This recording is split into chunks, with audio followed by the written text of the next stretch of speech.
Kia ora talofa namaste, haere mai, and welcome to the Niche Cache. This is our big old podcast on a Tuesday covering our Aotearoa sporting matters. No one else is just talking what we want to talk about, doing what we want to do. And, we go deep into the estuaries, the mangroves of Aotearoa sport. And if you're that deep in it, if you're so tuned in, tapped into Aotearoa sport, you would have seen well, first of all, shout out Ryan Fox. Two of your favorite sports colliding there, football and golf. So, Ryan, One of my favorite sports colliding. one of the, we're here to celebrate Aotearoa sports. So, shout out Ryan Fox because he's Of representing course. Aotearoa on the global stage. And on that tip, and on a different storyline that I am tracking, where it's like, oh my gosh, how do the Warriors go without Tohu Harris, Sean Johnson, Adam Fanua-Blake, Marcelo Montoya? What are the Warriors doing? Releasing Dylan Walker? How on earth are the Warriors going to win a game without Mitchell Barnett, Wade Egan, and all these things? Oh my gosh, how are the Blackcaps? How are they going to survive with all these players opting out of contracts? What's going to happen with the players retiring? Which we'll update throughout the podcast because I do love to rant and rave about those storylines. But there was a victory for Ryan Wood, V8 supercar race car driver in Perth. And there was a nice alignment because I was thinking like, okay, well, Scott McLaughlin came and went, dominated the V8s, left. And Shane Van Gisbergen took over, dominated for that period, left. What is the theme of Aotearoa sport right now? There's just someone else ready to go. And maybe that someone else is better. Maybe they're going to do better than what came before them. So shout out Ryan Wood. I see you. Your V8 mahi over in Perth had a victory on the Saturday, I believe. And of course, Ryan Fox won in Canada. Can you confirm it was Canada? Yeah, it was, because that's where the All Whites are. So it must have been Toronto as well, because they obviously weren't going to fly across the country to go turn up at a golf event, but they might drive across the city, and it looks like they did. They were all over that too, that coverage, because it went to a playoff, so there's only the two of them. So you got a bit of time to kill on the broadcast, and it's just bouncing. Every time Ryan Fox hits a shot, it's cut to the All Whites. Or as they would say, the New Zealand national soccer team. New Zealand men's national soccer team. Well, that's one of my points here. Is I've got a snapshot here of the interview. And I'm very glad that this was in Canada and that this was not in the mighty United States of America, which is just constantly shitting its pants at the moment. So shout out to the big America for how lovely they are to each other and the peace and love and light that they are exuding on each other. Because if this interview happened in America and there was a graphic that came up saying the New Zealand All Whites men's football team, well, so sorry, it's just New Zealand All Whites football team, that might cause an issue. Like if you're doing an interview with some All Blacks players and you're saying, this is the All Blacks, New Zealand All Blacks rugby team, because America's so nice and lovely with each other, so empathetic and caring, that might cause a few issues. And I did have a little cringe because it says New Zealand All Whites football team and everyone in that picture, in that snapshot, is half Pākehā, half Palangi. And so when we're talking getting out of Aotearoa and doing these type of things, even if it is a genuinely empathetic and caring and lovely country like Canada, obviously Canada, but that was for effect. I am a bit of an idiot, but I'm not that much of an idiot. I think we can go with the New Zealand men's football team. I don't know if we need to say they are the All Whites for the completely uneducated audience. Like, I don't know if we need to say, yeah, they're the Blackhawks. I think we can just settle with they are the New Zealand badminton team, I believe. I don't know if we need to say for the uneducated audience, nah, they're the Blackcaps, they're the White Ferns, they're the Tall Blacks, they're the Tall Ferns. I think we can just go, yeah, that's the New Zealand men's cricket team. I don't know if the names of these teams need to be rolled out for uneducated international sporting audiences, but thankfully this was in Canada, which is a bit more loving than America. The other thing I was curious watching this interview, I mean, let me just squiz through here. We got Kellen Elliott on the right. We got Tyler Bindon there. I think that's Cullen McLeod on the left. We got Tommy Smith. Ben Wayne. Ben Wayne, that's the one. We've got Tommy Smith with an eye, who was doing the interview. Yeah. And there's just this weirdo in the background, just standing there, doing nothing. Chris Wood. The most famous Kiwi footballer right now. International superstar. Let me say superstar. Let me go with that. And there was another graphic, another video, I think, where Chris Wood's taking photos with the locals in Canada after the game. Somehow, this interview completely ignored Chris Wood. And I'm not mad at it because it gave Tommy Smith with an English accent time to shine representing Aotearoa. But it's just weird seeing Chris Wood there in the background loitering. I mean, he's loitering like Kellen Elliott. It's like, well, this is the woodsman. This is the big Donny of the Premier League just sitting there in the background of an interview. So having thought about all of this, I was like, I kind of think New Zealand football is really funny in a good way. Like they're one of the most, if you get deep into the estuaries and mangroves as we do, deep into the, and I need a term for the forest and the lands as well. Well, It's just the bush. Is that too obvious? We don't need to come up with it now. We'll Yeah. get there. But I do think New Zealand football and everything that happens in New Zealand football, the stuff you cover at the grassroots level, the domestic stuff, Joe Bell eating kiwi fruit with the skin on, Tyler Bindon making some English folks crack up with the stuff he says. Whoever it is, whatever it is, I kind of think New Zealand football from New Zealand is quite funny and quite entertaining. I definitely think that. I'm always spotting these little find me another sports league on the world compared to the New Zealand National League where you see as many animal invasions, right, on the pitch. It can't be done. And it's a variety of them too. You just get birds flying over the top or perching in front of cameras. To the time a few years ago where a dog went on the pitch at Middel's Farm and took a shit in the penalty box. You know, there's a wide array. Spectacular stuff. All that time there was a would have been a Northern League game last year, also at Middel's Farm, the farm for a reason, where that dog ran in front and stopped a goal from being scored because he ran in front of a goalkeeper and interrupted one. That was another classic moment, you know. I think it's full of these great little moments, and it's one of the fun things of covering it is trying to find them and spotting that Joe Bell interview talking about eating kiwi fruits with the skins and being like, well, yeah, let's get those quotes, let's use those because these guys are fun. And I think for a while there, the All Whites lagged behind the football ferns in terms of personalities.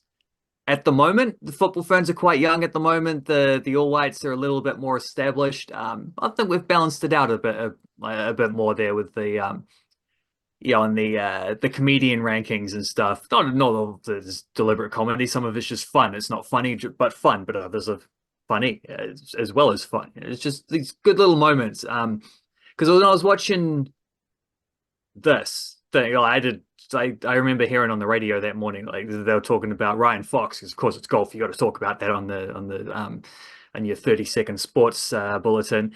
Ryan Fox is in with a chance of winning the Canadian Open. He's 3 shots behind the leader, and I was driving there thinking like 3 shots back. Well, it's a final day. He's not going to win that. And as it happens, he did.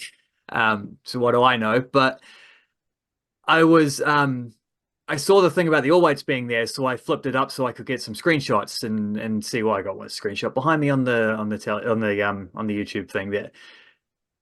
And then I ended up just watching the rest of it because it was fun, and I wanted to see a Kiwi guy win, and I was enjoying seeing the All Whites hanging around. But it reminded me as well, and there's a heck of a coincidence here because this came 2 days after the All Whites beat the Ivory Coast, and we will talk about that plenty in a sec.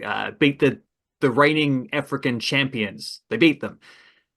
That's only the third time they've ever beaten an African nation. Now, I don't know what happened in 1983 when they beat Ghana 2-0, but I do know that, yeah, 2 days after they beat Ivory Coast, another New Zealand athlete happened to be winning something pretty famous, getting himself as Ryan Fox getting his second PGA Tour event title in the same city, and the All Whites were there to support him. 4 years ago, the All Whites beat the Gambia 2-0. That was their second win against an African nation. That game was played, as all these other wins against African teams were, on neutral territory. That was in the UAE. At the same time, 2021 in the UAE, the T20 World Cup was happening for the Blackcaps. And as Daryl Mitchell pummeled a pretty brilliant, like 70-odd undefeated to lead the Blackcaps to a semi-final victory against England, the All Whites were there in the crowd cheering them on. Another coincidence there, like first of all, just every time they beat an African team in a foreign soil, there seems to be another New Zealand team there. The All Whites go and support them. That other team / athlete wins. Also, Ryan Fox, son of an All Black who plays a sport other than rugby. Daryl Mitchell, son of I don't know if John Mitchell's an All Black or not. He might have been, but he certainly coached the All Blacks. He's certainly a local rugby legend who Daryl Mitchell doesn't play rugby, plays a different sport. So there's another little one there. So I don't know what other sons or daughters of All Blacks we can find who are competing for championships or very important tournaments around the world, where we can also schedule another All Whites game against an African opponent in that same weekend, so that they can get there and bring their good luck charm juju stuff along and do what the All Whites do, because of course these are coming after their own victories as well. But we'll have to figure something out, because there's too many things there, right?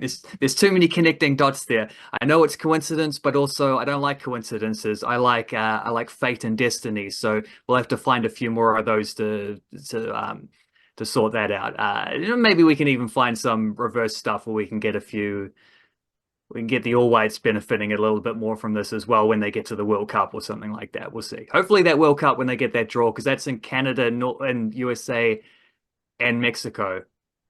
Hopefully they can go back to Canada for that, because Canada seems fun. Don't know about the rest of that equation.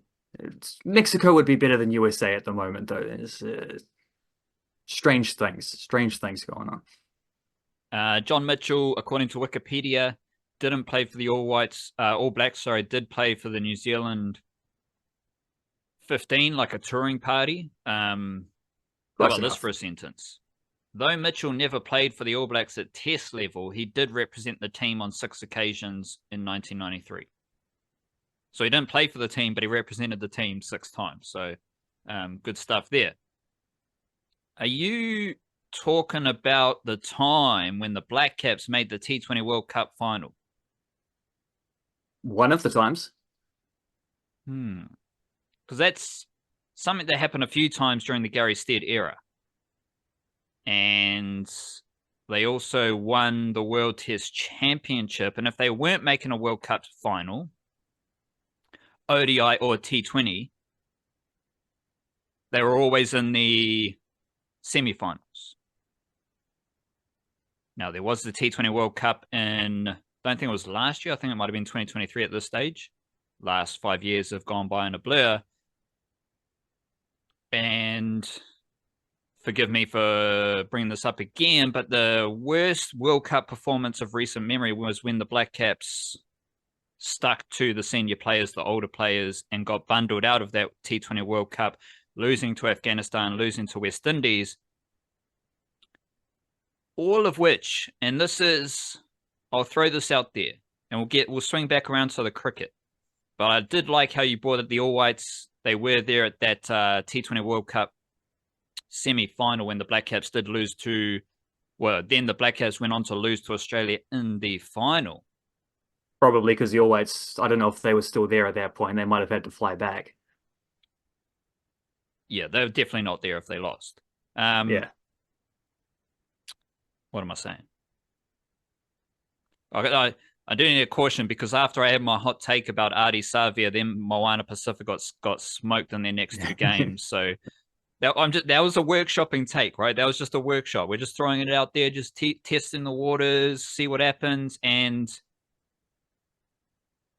I think Ardie might need to do a few more things before I say he's the greatest All Black ever. Those performances didn't come for the All Blacks though, so I would keep that as a little caveat. Gary Stead, definitely a better coach than Mike Hesson. Because the Black Caps were better under Gary Stead than they were under Mike Hesson. Which then makes Gary Stead the best Black Caps coach ever. At least in my lifetime. That's all I can say, really. But it's far more dramatic if I say ever. We'll get into some nitty-gritty there, but what hits you when I say Gary Stead let me chill out. Gary Stead, better coach than Mike Hesson, and the best coach the Black Caps have had since 2000, at least, maybe 1995. Well, I don't think there's another era that competes with the sort of sustained success that the Black Caps have had over the last 10-ish years. So, I mean, they had great results in the 80s, but I don't think they had consistent every single, like they weren't making, they had ODI World Cups in that era. They weren't making semi-finals every single time at that stage. Did win a test series in Australia, so that's something that it's a bit hard to replicate. But no, I think over that amount of time, I don't think that's controversial at all. I don't see any way in which Gary Stead loses by 70 points to the Chiefs next week and spoils that take in any way, shape, or form. I think that's a safe bet. And I'd almost say that I'd lean the other way and say that maybe Mike Hesson's tenure gets a little bit overrated, partly by what came after it. It was like, that's not to say it's,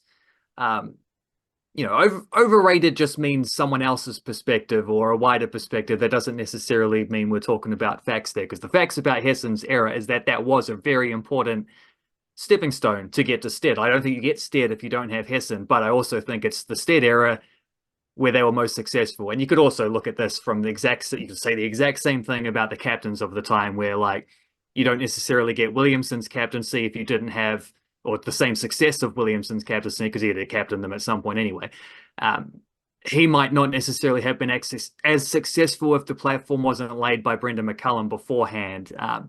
But then with Gary Stead, he's taken that into multiple captains as well. So there's a longevity factor there. But no, I don't think that's controversial at all to say he's the better coach. I think he's quite clearly the better coach, the more successful coach, the more consistent coach. And there was a quote you included, I think, in the newsletter from Rob Walter, the new coach, talking a couple of years ago about how during Stead's, or at least the implication being that during Stead's tenure, the outsider perspective of the Black Caps changed, where people stopped saying like, hey, New Zealand made a semi-final. Well, that's interesting. How'd they do that? What a fun little underdog story. And it started becoming like, New Zealand usually make the semi-finals. Like, that's kind of an expectation, or if it's not an expectation, at least when we do, no one's surprised. It doesn't become it's not an underdog story anymore. It's like, no, yeah, that team's usually there or thereabouts. And that happened under Gary Stead. Yeah, the way I think about it is under Mike Hesson, they got into the top four. Now, why do I keep saying top four? Because in cricket, a lot of it is based on the tournaments. So if you make the semi-finals, that's top four. So then I take that into the World Test Championship, and the Black Caps have been top four in the World Test Championship 2 of the 3 versions. So under Mike Hesson, the Black Caps punched into the top 4 for periods of that era. During the Gary Stead era, they stayed in the top 4. There were like a few blips, but like not making the World Test Championship top 4 in the second version. They were making World Cup semi-finals and finals. So I'm confident in saying they stayed in the top 4 throughout the Gary Stead era. That is the clearest way I can compare Stead to Hessen. Hessen punched them into the top 4 a few times. Gary Stead kept them in the top 4. And another great thing about Gary Stead was he oversaw a transitional period for the Blackcaps. So, I mean, Trent Boult, he went walkabouts. Later Boult. Neil Wagner, he was shuffled out. Tim Southey stuck around, but I'm pretty sure some decision makers kind of nudged old Southey out as well. Then you go into all these other players that came when. Everyone's favorite cricketer, Martin Guptill. They shuffled him out. Right? There are a bunch of players who were moved on, not necessarily because of Gary Stead, maybe some selection decisions, maybe other matters. And what happened? The Blackcaps kept winning. New players came into the team. And I believe those new players are better than some of the players who left. So Mike Hesson didn't have any transition period. He had a mutiny. That was his only transition. He staged the mutiny, which was a bit weird. Gary Stead coached the team that was arguably the best Blackcaps group we've ever seen. And what happened as that group was phased out? The Blackcaps went to India and swept India in India. You know, the Blackcaps made another World Cup final. They made more World Cup semi-finals. That is one sign of Gary Stead's coaching ability, and to me, it sums up his time as Blackcaps coach nicely. When the old saying is, this isn't the saying necessarily, but how did you leave that team? How did you leave that job? Did you leave it in a better position? It's undeniable the Blackcaps are in a better position with Gary Stead leaving than when he took over.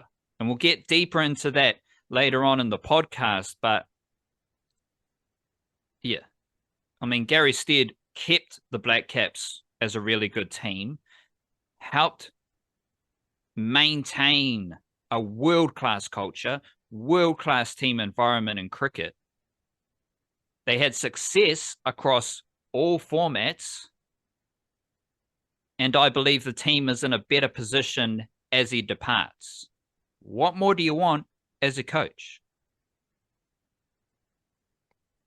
Yeah, and I'd argue he improved all those things before maintaining them as well, like particularly the culture side of things, because he didn't have to stage a mutiny which upset one of our best ever batsmen and, took him out of the scene for a couple of tours in order to get in charge. It was everything under Stead was very smooth, and I think that is something that often actually kind of got held against him as when people would criticize him, is that when the Blackcaps win, they make it look sort of effortless because everyone just chips in and does a little bit. They have a sort of style of how they like to play. They're very assured about that.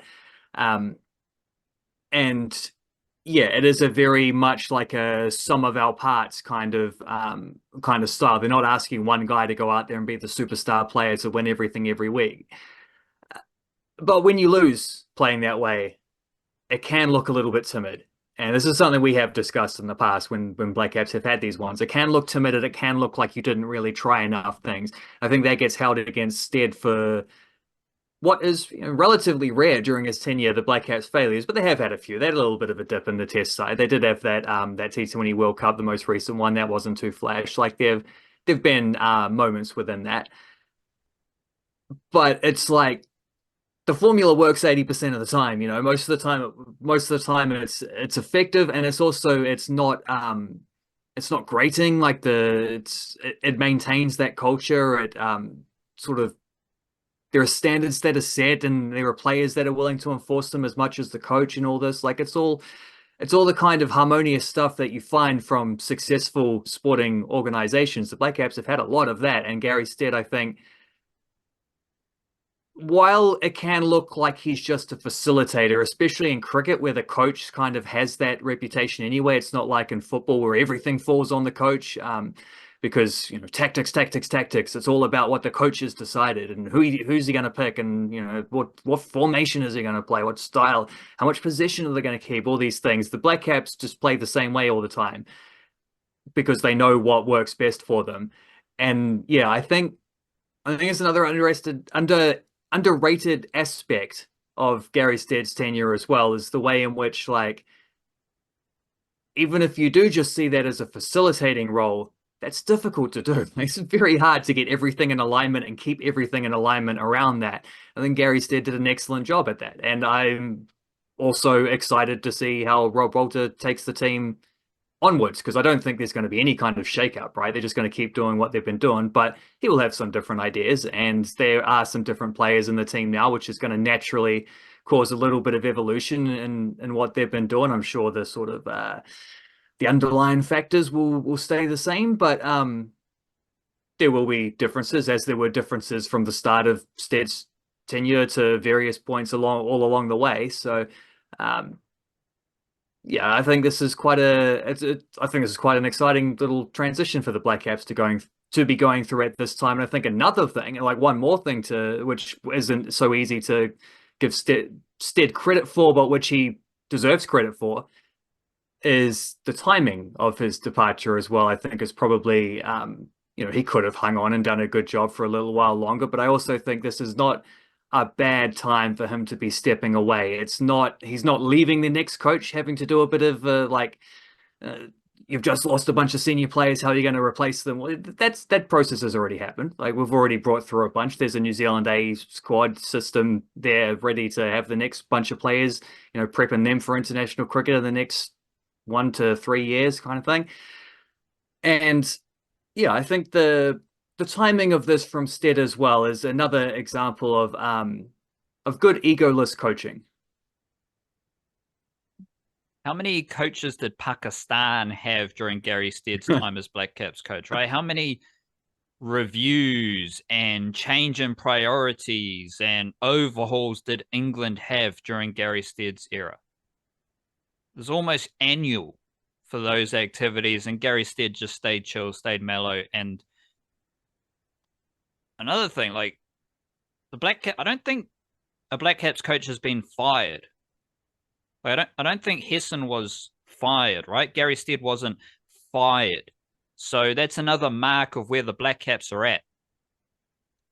They're not firing a coach and overhauling everything, because unlike England, they shit the bed. Unlike USA as a country, they shit the bed. No, the Black Caps just hum along and a coach steps aside. So that's a nice reflection on the Black Caps. We will be talking, maybe we'll focus on the new era of Black Caps under Rob Walter later on the podcast, but we do need to get a little bit of mindfulness.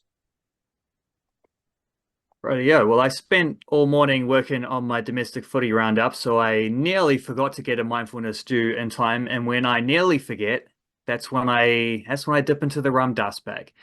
And Ram Dass said that everything changes once we identify with being the witness to the story instead of the actor in it.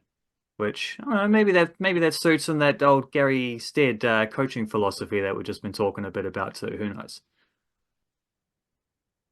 That's all the like awareness. So as opposed to like, I'm thinking this, I'm doing this, you have the awareness of this thought is in my head. This action or urge was present. This anger, this frustration, this emotion was present, as opposed to I am angry. No, you just have awareness and you say, oh, there is anger there. Yes, and yeah, it's like a step back where you, instead of being that emotion, you perceive that emotion and you're still feeling it, but there's an I that's a step further beyond that, where it's like I'm perceiving myself feeling this emotion. And when you do that, you allow yourself to distance yourself from it enough to where it doesn't control you. But I think there's an external factor to that as well as the internal factor, because it's, I guess, as above, so below. It always is this case, but not centering yourself in outside experiences as well, and not putting yourself in the front and saying like I'm the main character in this story here.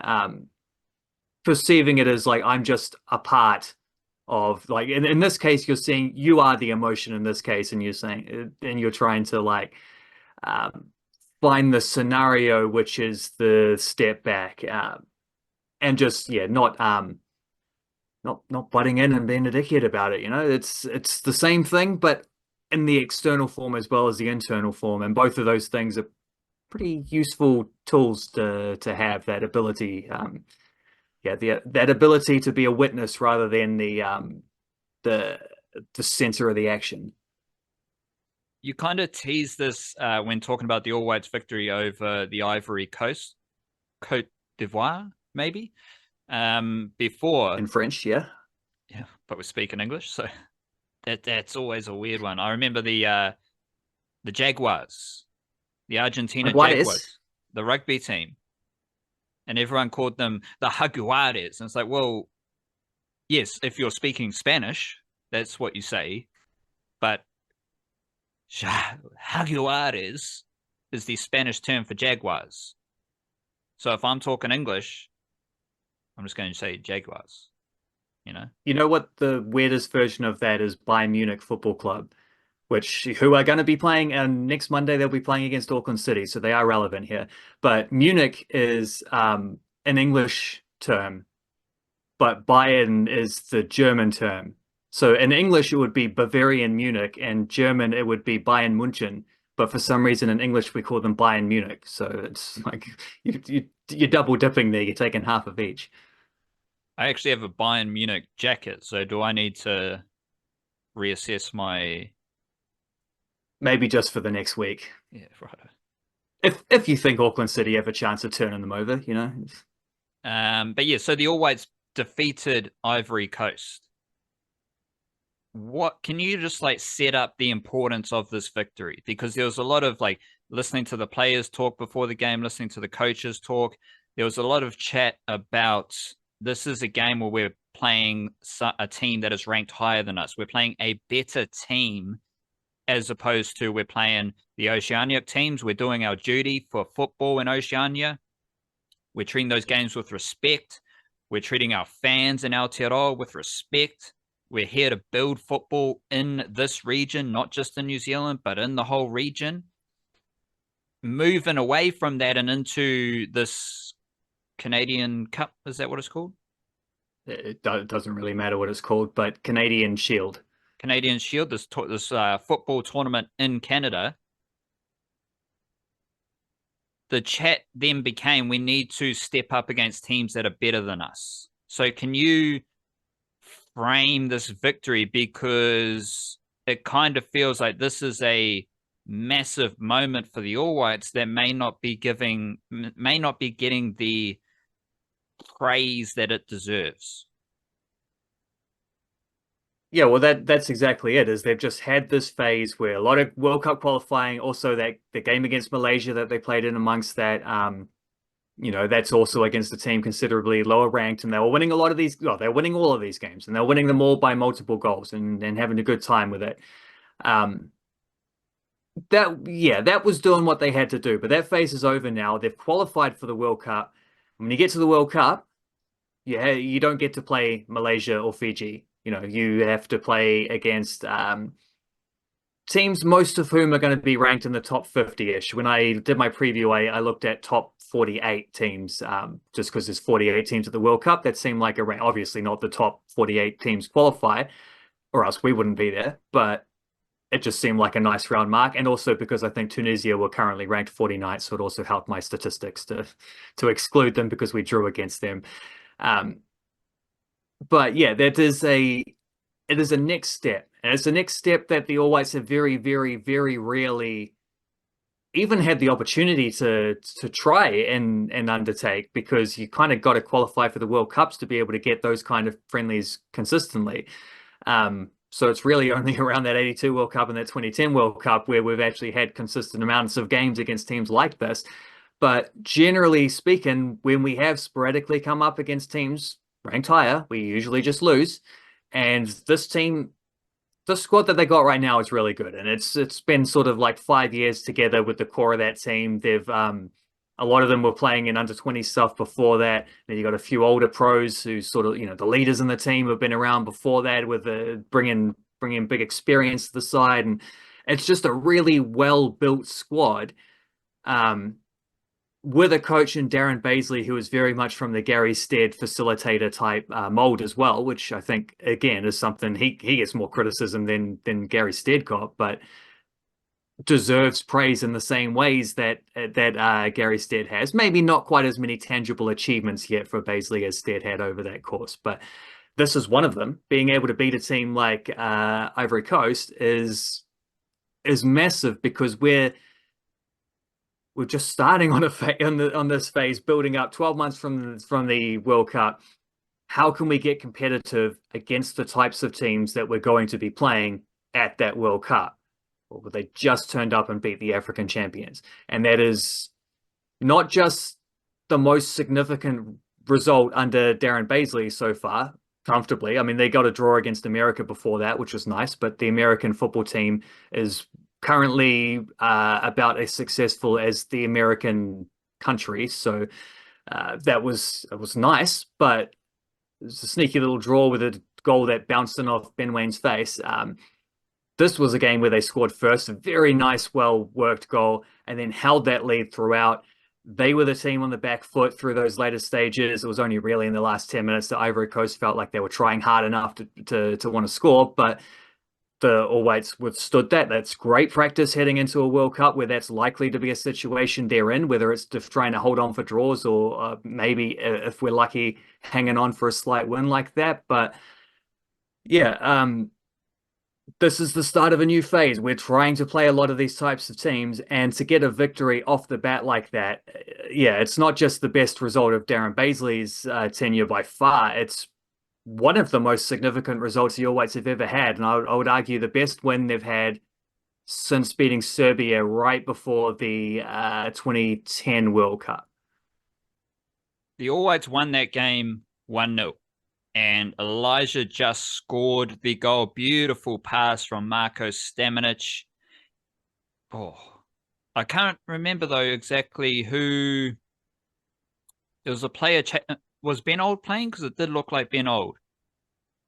Ben Old came off the bench, but McCallum got injured fairly like 20 minutes into the game, so Old was on the field at that point.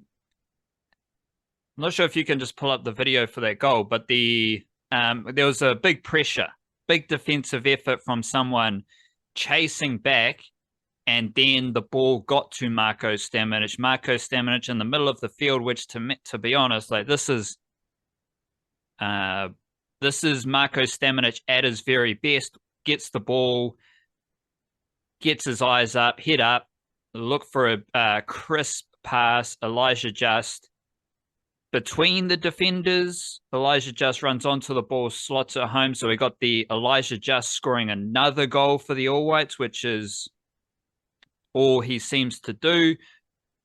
Pretty impressive performance from Marko Stamenic in that goal.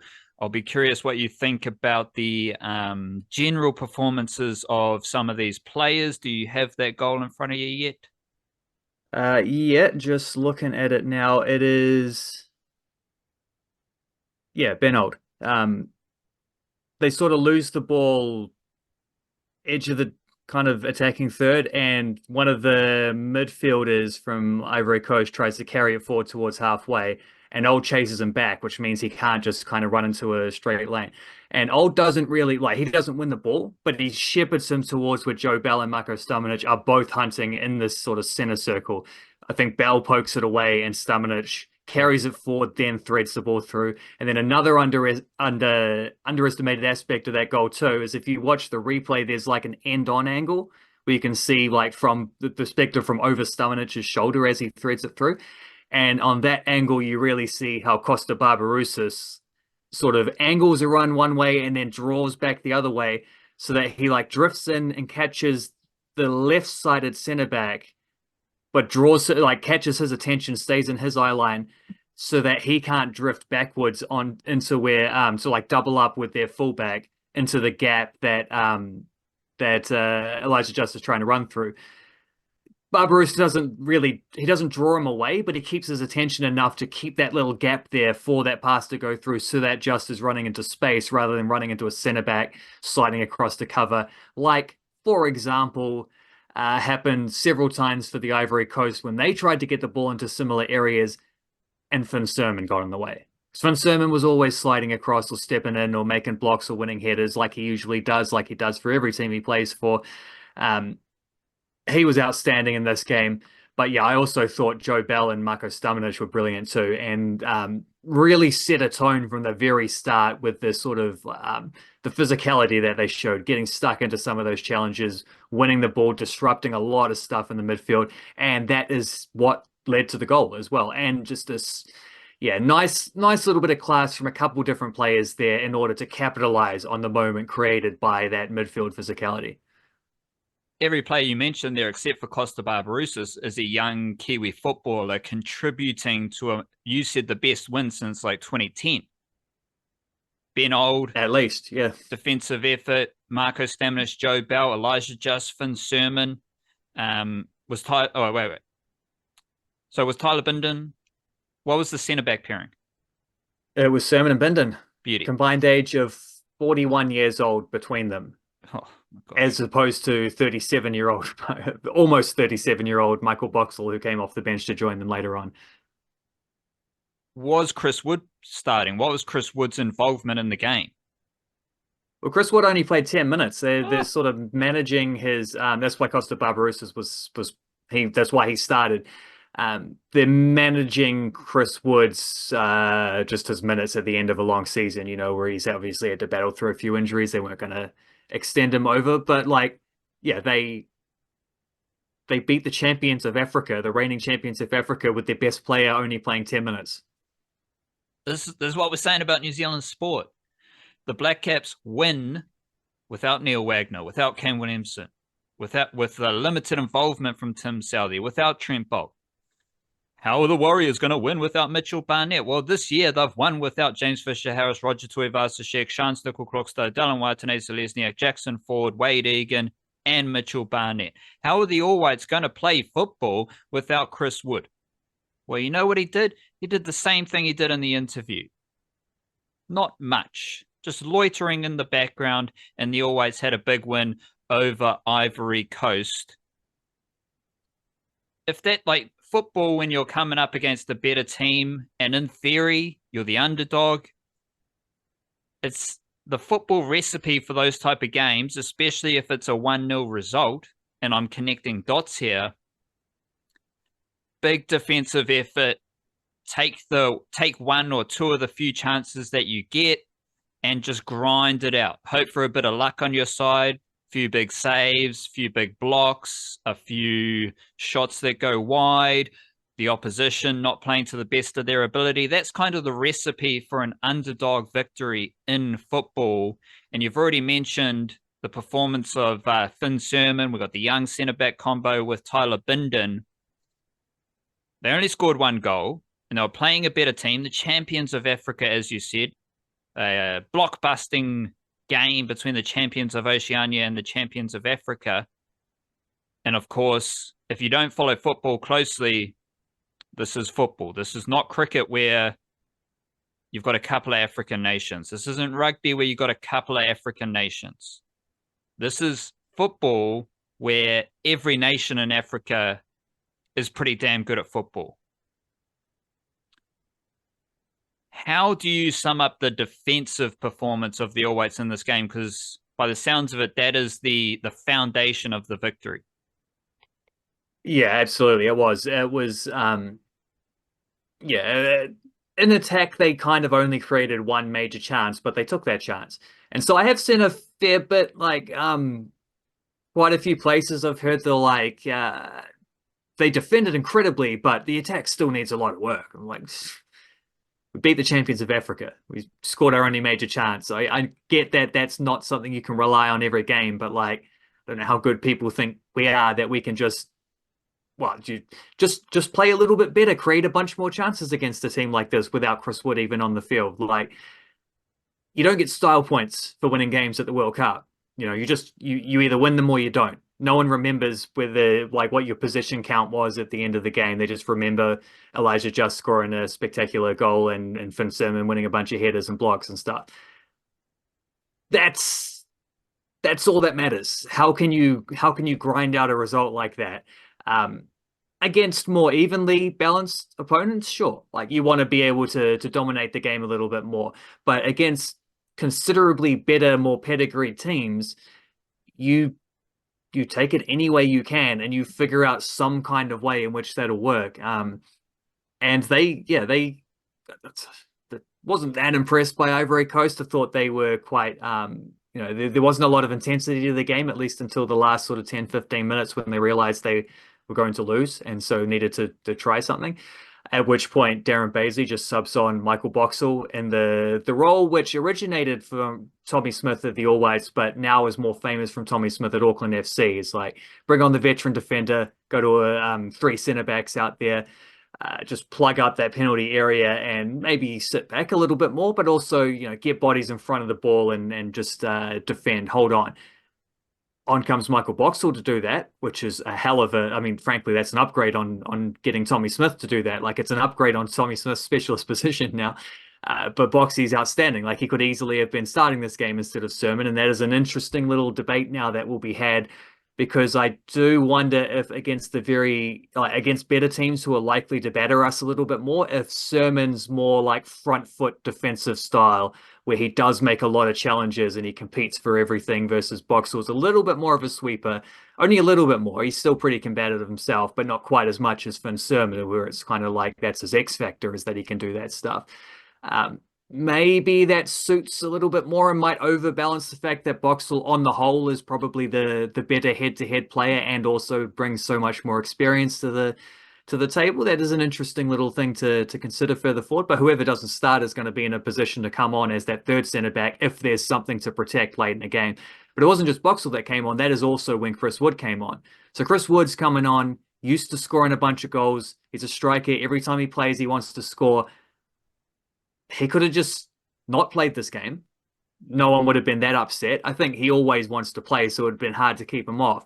But very key point to say about Chris Wood's performance is while it was a very short one, he came on with the distinct objective of protecting a lead. And everything he did was about protecting a lead. He was a defensive sub, effectively. Even though he's playing at striker, his job is to hold the ball up, keep them from attacking us, which wasn't too hard because we survived a couple of little sketchy moments, a lot of stuff into the penalty area that they're able to repel.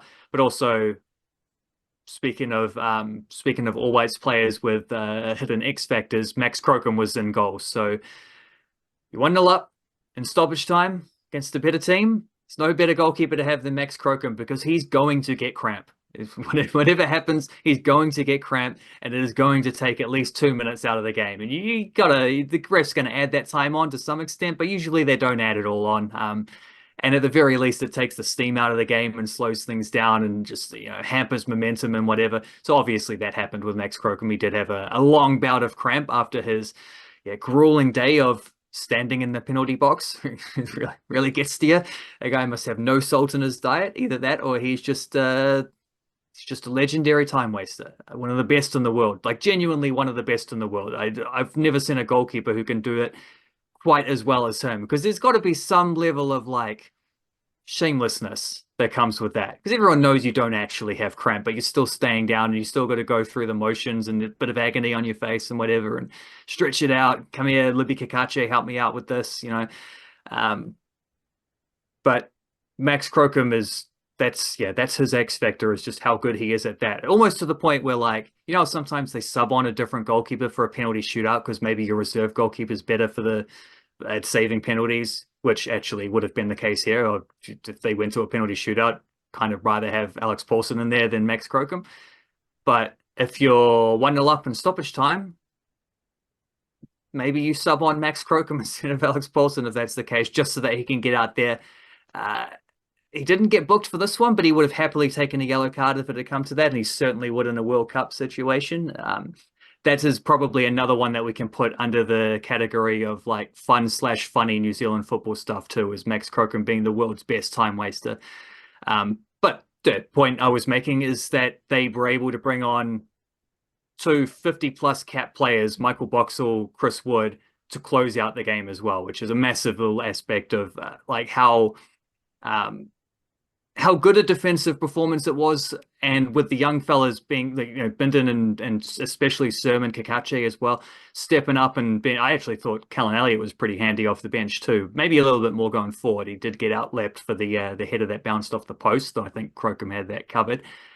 But yeah, like a lot of younger players starring in that defensive outing, but then also you had the veterans coming off the bench to close it out. So there's again like a really well-rounded All Whites performance where the intensity will be amplified in a World Cup situation, but this is a step towards that, and this is such a valuable lesson in a few different ways, like the scenarios they were in, being able to come through that, but then also, as Darren Baisley highlighted several times afterwards, just the belief of, regardless of how it happened, just the belief of knowing we are good enough to beat a team like this because we just beat a team like this, and they don't ever have to doubt themselves in these kind of scenarios again because there's there's money in the bank. They've proven it to everyone. They've vindicated themselves.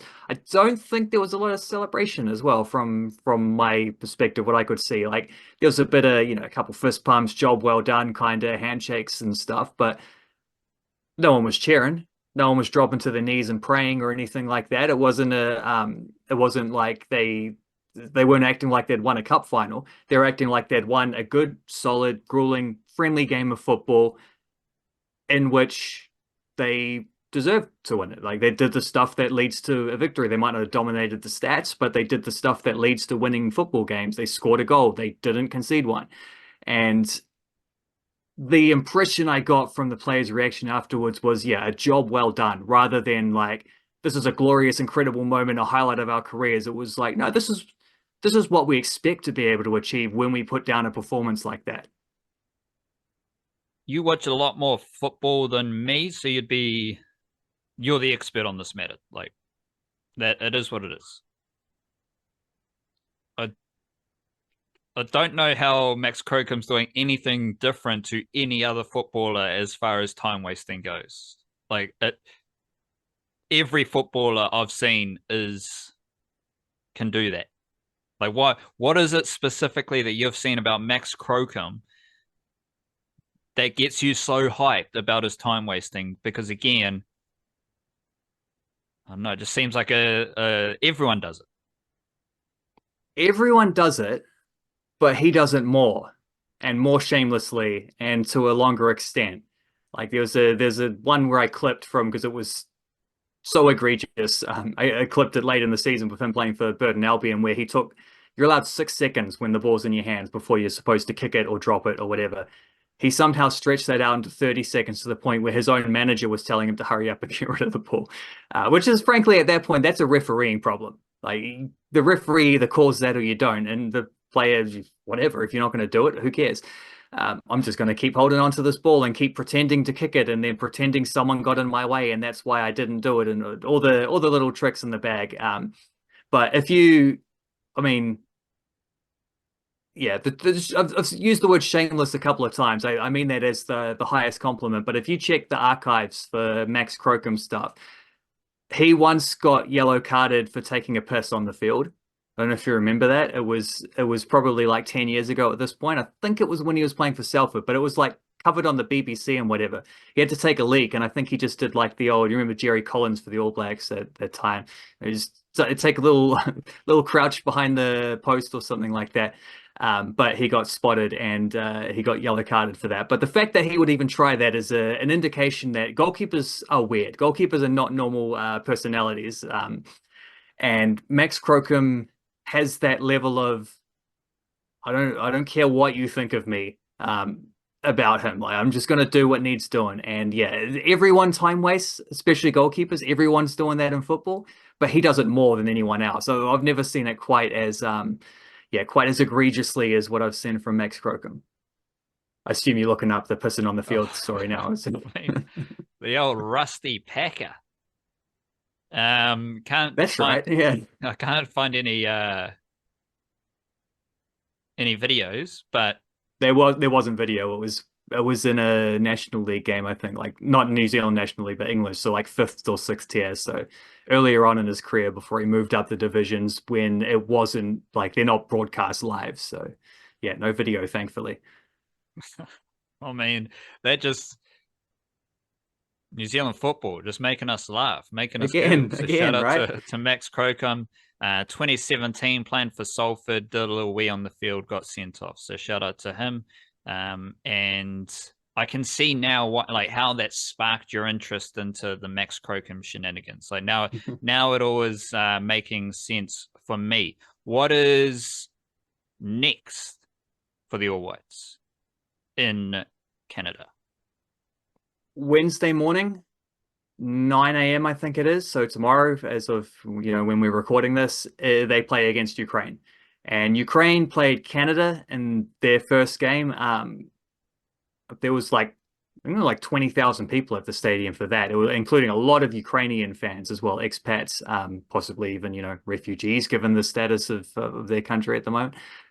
Um, yeah, something like 20,000 people in the stands there. It looked like maybe a quarter of that at best by the time the All Whites versus Ivory Coast kicked off an hour later or whatever. Maybe a little bit too long in between the games, but also, to be expected. The fans turned up to watch their country, and those countries had more of them than we were able to supply fans. But it seemed like a pretty good atmosphere for, there's certainly a few expat Kiwis there and quite a lot of Ivory Coasters, Ivory Coast, Cote d'Ivoirians, whatever the proper word is. But Canada smashed Ukraine. It was 4-2 final score, but they were 4-0 up, and Ukraine scored like a penalty and then a stoppage time goal right like in the last 5 minutes or so. So it looked closer than it was. Canada, I think, were 3-0 up after like half an hour. So Ukraine are ranked notably higher than Ivory Coast, but also FIFA rankings are pretty stupid, and they're not actually that reflective of how good teams are. So I expect them to be a fairly similar level.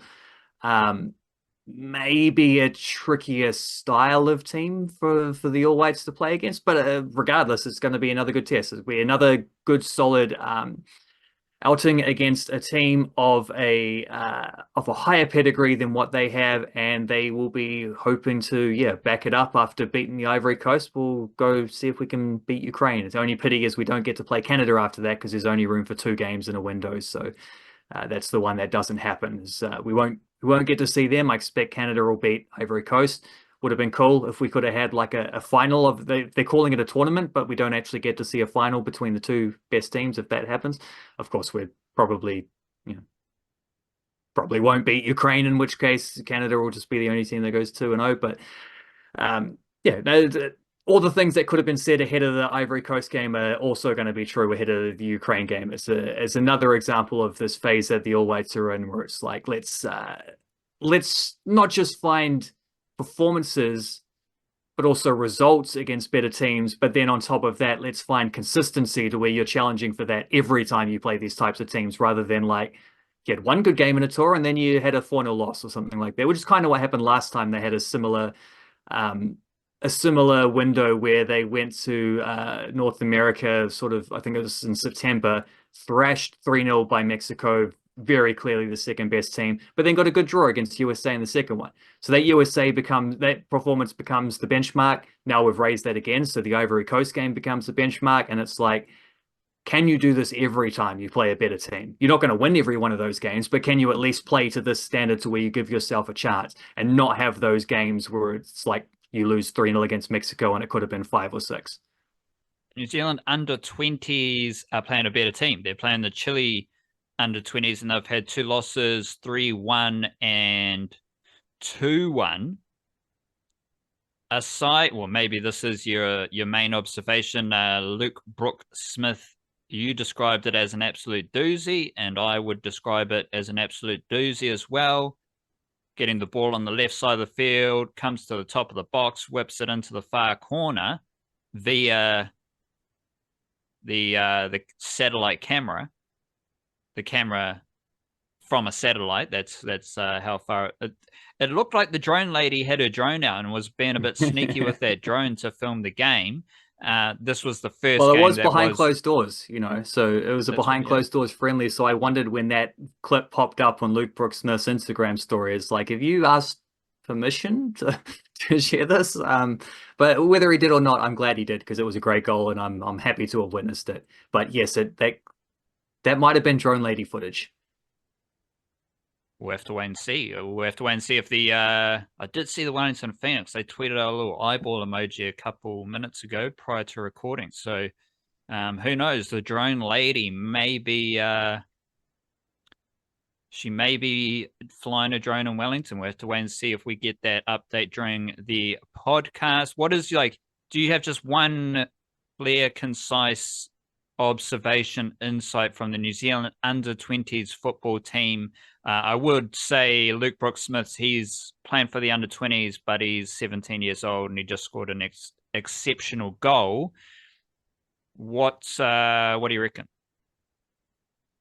Well, the second game wasn't behind closed doors, and they chucked it up on the Chile Vision TV channel's YouTube page. So they live streamed that. I was able to watch it, did watch it. And I thought there was a pretty even game. We lost 2-1. They had a bit more juice in attack, and they also had a sort of a scary counter-attack, which we didn't possess. But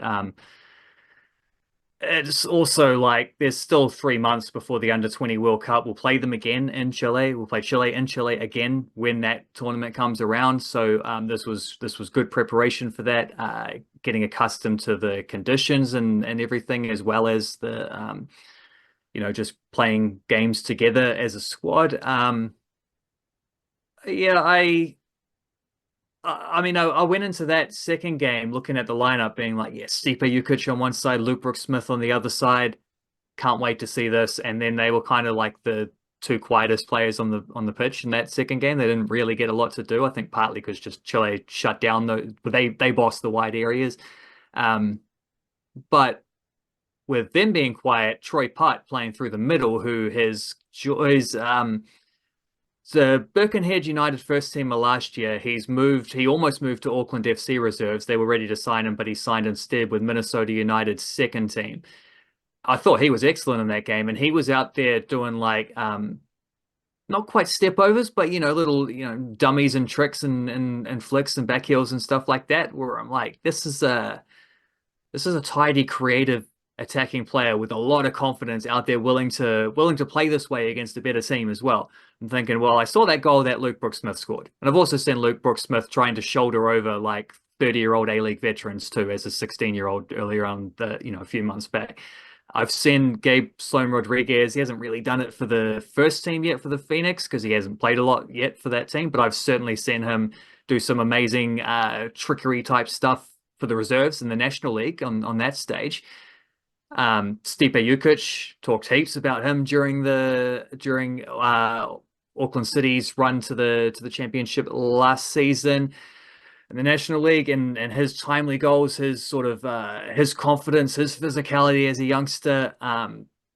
He moved over to Croatia at the start of the year to play for NK Istra, where I was hoping he would just go first team, but he didn't. He was played for their under 20s or under 21s, whatever the level is, for the rest of the season. So he has had 6 months to get accustomed there for the second half of that campaign.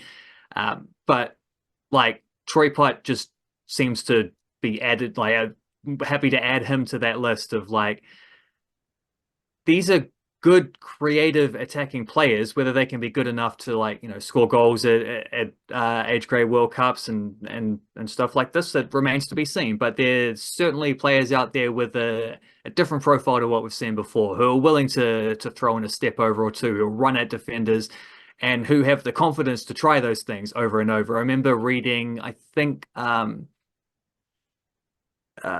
can't remember where I read it now, but it was an interview with Luke Brooks-Smith, and it must have been in one of the papers or something like that. And he was talking about how Giancarlo Italiano told him something about, like, if you look at Neymar's stats, one of the best dribblers in the world, he has like a 50% success rate in take-ons during his career, which I think maybe sometimes those are hard to judge what's his take-on and what's not. Football stats always get a little bit kind of, I think nebulous is the word. I can't remember, I'm not sure, but like that means that for every successful dribble, Neymar also gets tackled at least once, and the lesson for someone like Luke Brooks-Smith, or certainly what he took out of that, what Chiefy was trying to tell him is like, don't worry about the times you fail, because people only remember the highlights when you succeed. So it's like, just keep going. If you can run it the same guy 4 times, he tackles you twice, well, you get past him 2 other times and you might create a goal from doing that. So I'm seeing players in these youth grades, and this isn't, I've seen similar things in on the women's side for younger New Zealand age grades, the wave above this as well. But certainly in this one, there's a type of creative player with supreme confidence to do what they do that I don't know that we've had in the past. Certainly not consistently, and certainly not with as much abundance to where you can have like 3 of them starting and still have a guy like Gabe Sloan Rodriguez coming off the bench. That's all very cool stuff. But yes, we'll see if they can put that together at the Under-20 World Cup in about 3 months. But there's an exciting little development for New Zealand football, where it's not just the quality of players coming through, but there is a different type of player that's also coming through. And we still have some good, solid defensive players in here. Luca Coveney, James Bulkley, Noah DuPont. Those are good, tall, combative centre backs, following on in the molds of Bindon, Sermon, and whatever, who are only a couple of years older than those guys. So that cliche is still true, but we've got we've got some attacking players coming through too. The flying Kiwis I want to ask you the most about, Vic Essen and Anna Leet, 2 goalkeepers who have a bit of funk happening. Vic Essen is leaving Rangers, and Anna Leet she came back to Aotearoa a few months ago. She's been playing local footy for Hibiscus Coast. As a striker. Okay. So what's your just like general vibey kind of read on that situation? Because as you keep telling us, Auckland FC, they're going to have a women's team, yet they don't have a women's team. So who knows if they'll have a women's team right now coming up for the next season. Like how do you just because to me, the way I've followed your reporting on these things is Anna Leet, she might have came back to Aotearoa for an Auckland FC type of goalkeeping job. I'm not saying Vic Essen's a contender for that. I'm just curious. We got 2 really good female goalies. One is leaving Rangers, where she wasn't necessarily the first choice goalkeeper consistently. The other's playing for Hibiscus Coast as a striker. And what do you got here in the newsletter? Shout out to the newsletter, thenicecase.substack.com. Brianna Edwards departed the Wellington Phoenix as well. So just your women's goalkeeper insights.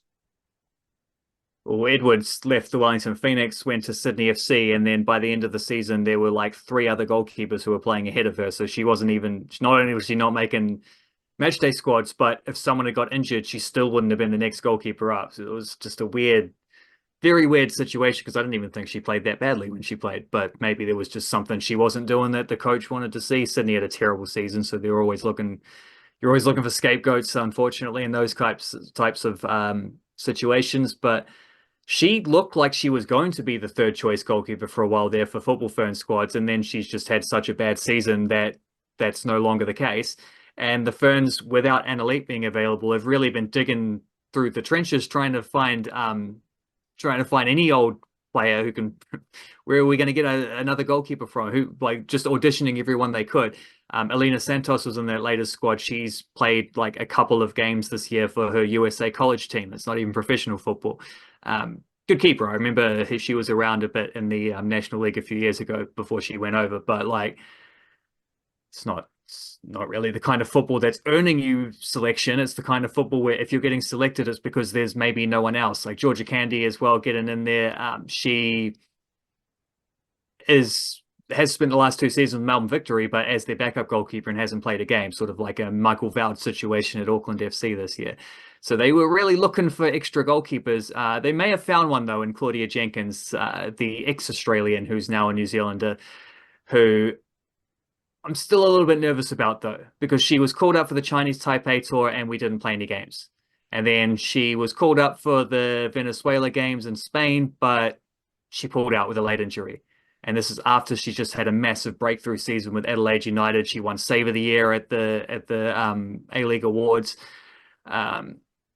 Goalkeeper of the Year in the PFA Team of the Season. So she's had a brilliant time of it. I'm pretty sure she only signed a 1-year contract, so I think she's a free agent as well, which could happen there. I just hope there isn't. I don't know how. Don't know whether you can backtrack on the paperwork or if you have to wait until you play a game or whatever, but I'm a little bit nervous. But I want to see her actually play a Football Ferns game before I fully count her as a Football Ferns player, even though she's been in 2 squads. But you're nervous that she's going to play for Australia? I think she has a potential to play for Australia that didn't exist a year ago. So I don't know how soon, at what point that decision was made. For all we know, she's fully committed to playing for New Zealand, and that's not going to change. But like as I say, I'll rest a little bit easier about that until when she actually has. I think, yeah. So they've been looking for depth behind the 2 main goalkeepers who've been far and away above everyone else. But now those 2 main goalkeepers are in fluctuating positions themselves, where Essendon's a free agent. Would she come back to the A-League? She'd probably be one of the best goalkeepers in the A-League if she did. And so that wouldn't necessarily mean having to play for Wellington Phoenix or at this stage, hypothetical Auckland team. That could mean playing for Melbourne City or something like that. You know, she could go to any team in the A-League and be worthy of an import spot, as would an elite. Like either of them could. Neither of them have to though. Like they're also both got the kind of profiles that they'd easily get good starting jobs somewhere in Europe. And that might just be the case for Essen. Is she's not stepping back in her career. She might even be trying to ramp up at this point where an elite's had taken 6 months away from the game. She's effectively on a sort of sabbatical. She is playing for, or she hasn't played the last couple of weeks for Hibiscus Coast. Maybe there's an injury there or something. But effectively, you know, she's not playing goalkeeper. She's not trying to make Football Fern squads at the moment. She's just like having a bit of fun as she kind of, I don't know, takes a break from all the heat of it, and it'll probably sign with a team ahead of next season, whether that's in Australia or whether that's back in England or anywhere. But that's taken her out of Football Fern's squads entirely, which means Vic Essendon's played the last 4 games, having been the backup at the Olympics before that. So Essendon's got something to prove here. Like there's a number 1 spot which she could nail down, and she wasn't great against Venezuela, if I'm being honest. But there's a goal in at least each of the 2 games where it's like you could have done better with this. I expect you to do better than this because I know you're a better goalkeeper than this. But she hasn't played a lot for a club team, so there's probably some rustiness involved there. So she'd want to go somewhere where she can start every week. And yeah, I don't know where that'll be. It'll be interesting to see. I think probably, because Leeds taken such a sort of big break, I could see her maybe wanting to ramp back up with a season in the A-League. Quite a few have done that in the past and used it to quite a successful, it's quite a successful bridge, especially if you're an established player. Play a season in Aussie, enjoy your football, rack up some highlights, win some awards, head overseas. It worked for Katie Bowen. It worked for Indy Riley. There's a few New Zealanders and quite a few Australians who'll do this. Of like just have that 1 year back. Vic Esson, I don't think needs to do that though. I could see it maybe from Leeds' perspective just because she's taken time out, but from Esson, I suspect she'll just bounce back to another. She spent 3 years in Scotland, but before that she played a bit in Norway. She played a bit in Germany. So she's played around Europe. She's a well-traveled goalkeeper, and Yeah, we'll see where she ends up because the goalkeeping stakes in general are pretty crazy because all the All Whites goalkeepers are in transfer situations as well. Because Max Crocombe got offered a new deal at Burton 2 weeks ago. Haven't heard anything about that. Longer that goes on, the more you think, well, I guess he's just not going to sign that contract and maybe gonna leave and do something else. Nothing's really going to be announced until they can get them in house wherever they might want to go, so they can pose for photos and do an interview with the club media and wave a scarf around and stuff like that. So they're all on all white duty right now, which I think is slowing down some of this stuff. Apparently that's going to be the case with Costa Barbarousas as well. As once he gets back from all whites camp, he'll go to Western Sydney and do his little transfer announcement data there. But Alex Paulson, obviously, leaving Auckland FC, going back to Bournemouth. Where's he going to go out on loan? It's not Hibs. They said it might be Hibernian, but because that's one of the other clubs in the Auckland FC umbrella, but that's not going to happen. They signed a different goalkeeper. St Mirren popped up, a different team in Scotland, said, hey, we'll take him. And then St Mirren also popped up and said, nah, we don't want him, which makes me wonder which one was the agent speaking. Someone's leaking some information here if there's little contradictory reports. I'd imagine the first one is the first link is this agent trying to be like, all these teams want him, so everyone's going to have to go for it. It's the spark a bidding war. The typical dark arts of football agents. But yeah, we don't know where Alex Paulson will be playing next season. We don't know where Max Crocombe's going to be playing next season. Nick Zanev is a free agent. We do know Michael Veld is going to be getting the first dibs on the Auckland FC starter spot, so maybe he will maybe he'll be able to use that to get himself back into all whites contention. The youngsters like Henry Gray, he's likely to have another loan out from Ipswich to continue getting senior football. He was excellent in the second game, by the way, in that under-20s tour. Case Sims, he's on a long-term contract in Sweden, but he's a backup there, and he was rumored to maybe Coventry or some other teams might be interested there. So we don't know exactly if he'll still be where he is in a few months' time. Like all these goalkeepers, men and women, seem to just be in a situation now where it's like, I don't know where you're going to be playing next season. And a lot could change, especially in terms of the context of these national team hierarchies. A lot could change depending on who ends up where and who's able to command first like started positions at their new clubs and all of this. It's a little bit of it's a funky time because we got more depth than we've had before in this position, but also like there's a lot of shuffling going on at the moment. You also had a couple paragraphs about Libby Kakache and his transfer situation, which is part of the paid section of our newsletter. You offer plenty of words, plenty of insight. Basically, it seems like he's going to be leaving Empoli, so we'll be tracking that closely over the next few weeks. And that's a little taste of the type of stuff that we do offer for paid Substack subscribers and folks in the Patreon whānau as well. We offer our newsletter, thenichecase.substack.com, every Monday and Thursday, full of New Zealand sporting information, regular old niche case stuff, just sent straight to you through Substack. Lots of free stuff available, but there is a very useful tool there where you can upgrade to a paid Substack subscription, and we do offer some bonus stuff, but it's just an easy way to support our work straight up the guts. All of that is copied into Patreon as well. So if you're a native of the Substack platform, you can get the free newsletter, you can have a paid Substack subscription and get the full newsletter. And that helps us do what we love to do. You can also, alternatively, you can join the Patreon whānau, patreon.com/EL Nichecase, and that's a couple of dollars a month. You get the bonus podcast, which we record every Thursday for the Substack and Patreon whānau. And of course, you get the full newsletter sent to you as well the morning after. You can also donate through Buy Me a Coffee. Make sure you're liked and subscribed on the YouTube, making sure that you're racking up the views. And if you're on the Apple or Spotify platforms, please leave us a 5-star review would be great as well. Something I am doing every Monday in the paid section of our newsletter and then Patreon as well. couple of Warriors junior notes. So all the New South Wales Cup stuff, all the Jersey Flegg stuff that I want to say, that I need to get out of my system, is there as a bonus on Substack and Patreon. And given that the New South Wales Cup Warriors are 12-1, first in New South Wales Cup, top 4 for the 3rd season in a row, coinciding with the 2 Andes era. Safe to say there's a couple of interesting things to type out about the New South Wales Cup Warriors and the entire Warriors system that is working very well right now.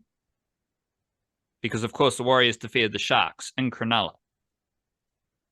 And this was a fascinating game, mainly because they just bullied the Sharks on their home turf, and it's their 3rd win in Cronulla during the 2 Andes era.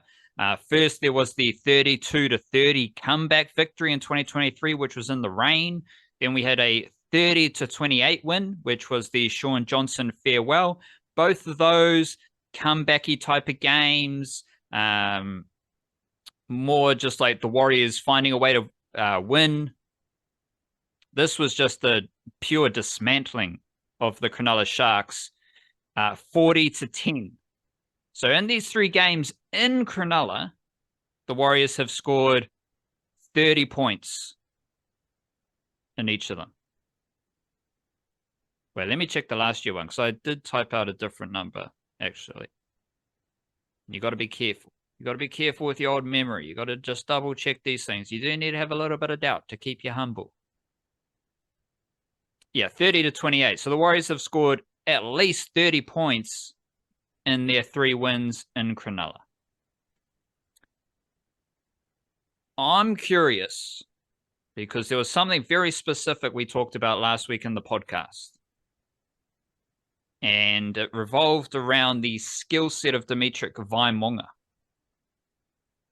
who had a fantastic game against the Rabbitohs. Then he backed it up against the Sharks. Did you see James Fisher-Harris's try? This being the try where he runs off a pass from Dimitri Vaimonga? Correct. Days after, I had just bigged up Dimitri Vaimonga's passing ability and the skill set that is required for the middle forwards at the Warriors, fast and pass. Vaimonga has both. Where does that come from? He played in the midfield during his first 15 days at De La Salle College, and it was really, it's just sometimes your intuition's just spot on, and it's just like, bang, there it is, right there. So I was not shocked at all when I saw Dimitri Vaimonga throw a bit of a no-looker. I wouldn't say it was a full Hundies no-looker, but it was a bit of a no-looker, because I've seen him pass the ball accurately and efficiently already in the NRL. And I know he played first 15 rugby in the midfield. So, yes, it was a little bit, there was a bit of razzle-dazzle to it, but it's not a skill set that I was surprised to see from Dimitri Vaimonga. And one thing I will add, because that was a big game for Vaimonga. Like, I don't know, Brandy Alexander was talking as if he's never seen the Warriors play. He's like, oh, whoa, the kick, chase, repeat. Whoa, the Warriors, they're doing this. It's like, yeah, bro, they've been doing it for 3 years now. This is how they play their footy. We know this. But again, that goes back to the idea that these Australian commentators are still working off the brochure about the Warriors footy. And I don't know, you do wonder how many, which isn't surprising, because like you as a Dragons fan, you're not going to tune, you might tune into the Warriors because we need to talk about them, but you're not, like, I imagine there's a lot of NRL fans who just watch their team. There's so many things with the Warriors where you're just like, I don't know if you've actually watched the Warriors play much, because you're still working off that brochure from 2017 or whatever it is, you know? That was a rant, and I forgot my point. But what I want to say is Jacob Laban is awesome. So what happened against the Sharks? We had the big Vaimunga extravaganza. Oh, the 19-year-old, Halasima. More 19-year-old stuff. We even had a few Tanner Stowers-Smith mentioned because he was actually really good in his second NRL game as well. From the same channel of the Vaimunga passing insight. And just like me earlier in the season, what am I saying about Vaimunga? Halasima's getting the headlines. Halasima's getting the highlights, but Vaimunga's just playing his role. And if you do that over and over again, then you give yourself space and confidence to come out with bigger, better performances. But it all starts with just doing your role every week, not necessarily commanding the headlines or getting the highlights. That's what Vaimunga was doing. The Warriors dismantled the Sharks in the second half. They bullied them. They snatched their soul.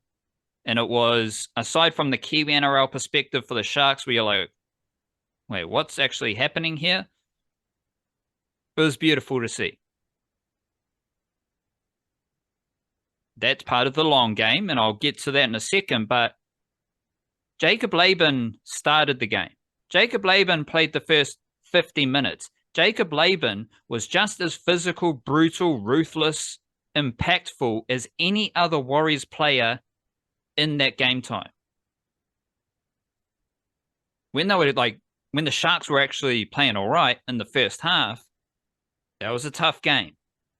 The collisions, the physicality, the speed, the tactics,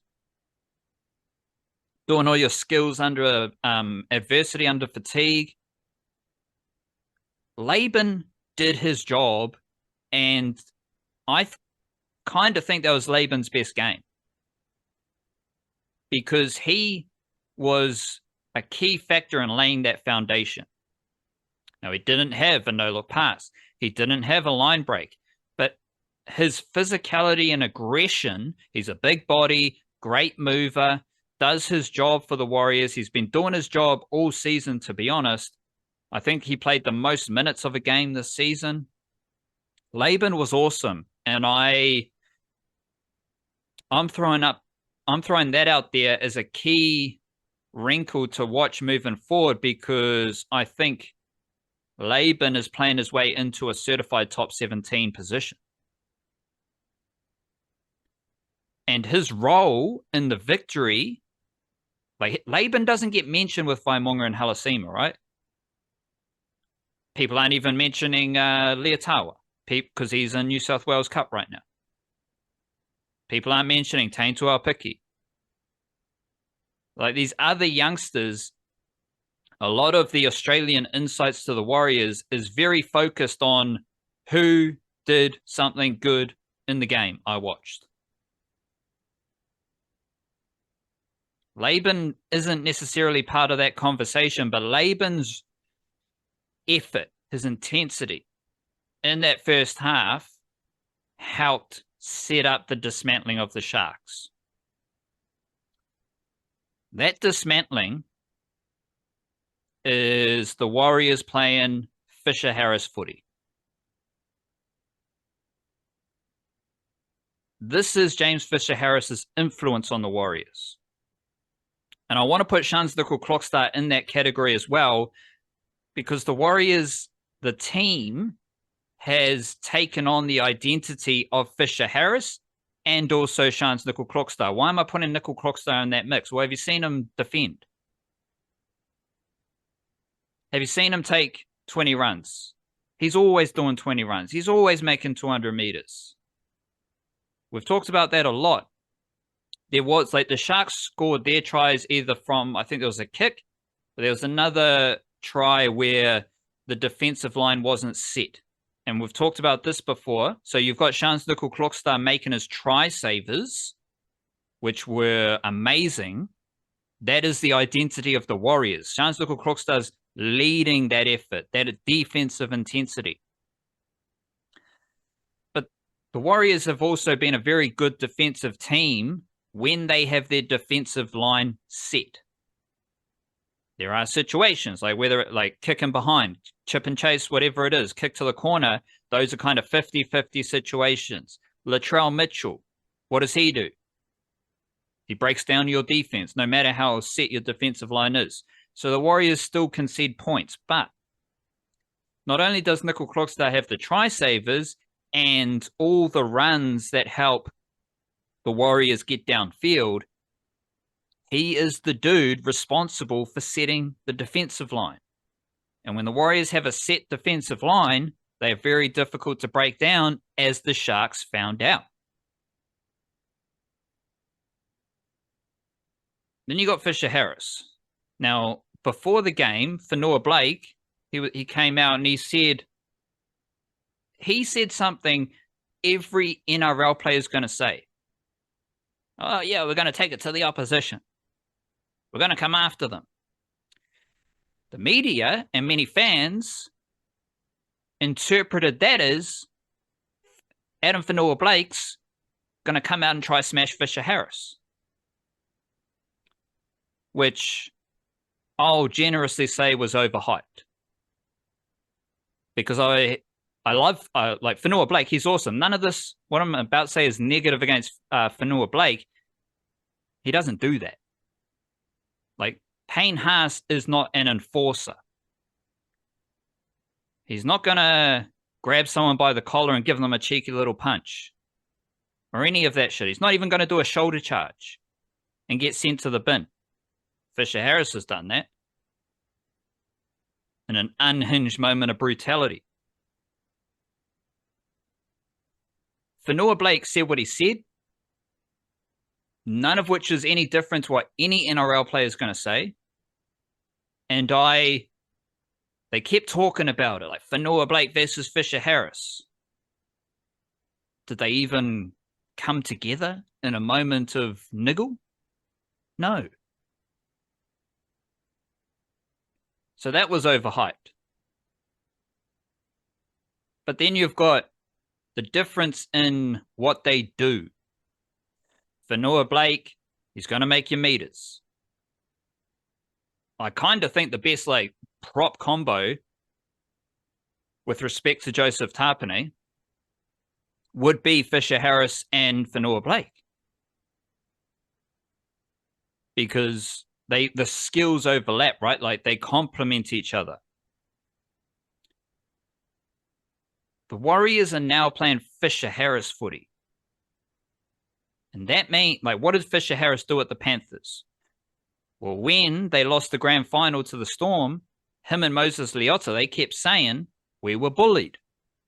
That wasn't going to happen again. After that, they won 4 consecutive NRL grand finals, many of which, if not all of them, all the hype was about the opposition props.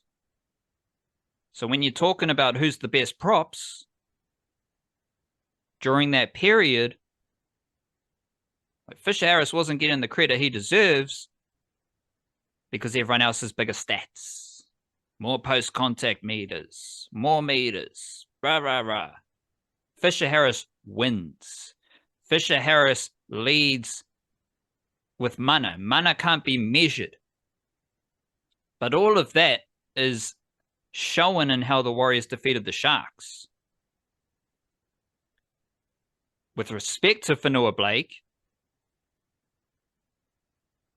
well, this is a different point. Throughout the game, I was like just thinking in my head, here, Jackson Ford is better than Fonua Blake. But obviously, that's just a crazy thought I got in my head. But I kind of think it's true.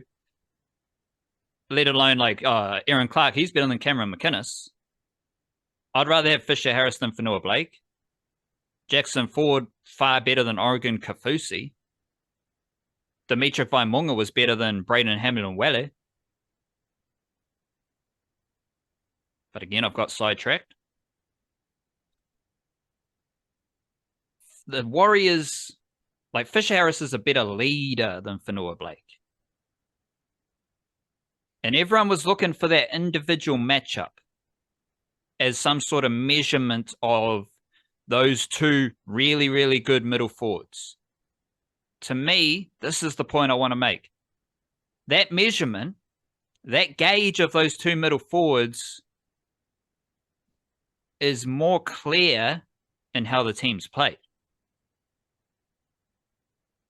Their style of footy,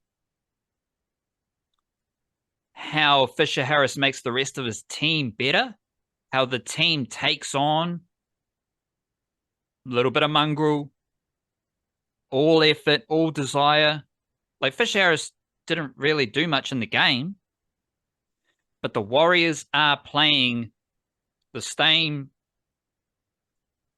brutal, long game style of footy that requires a lot of stamina, repeat efforts. They're playing that way, and that's the same way that Fisher Harris won 4 consecutive NRL championships with the Penrith Panthers.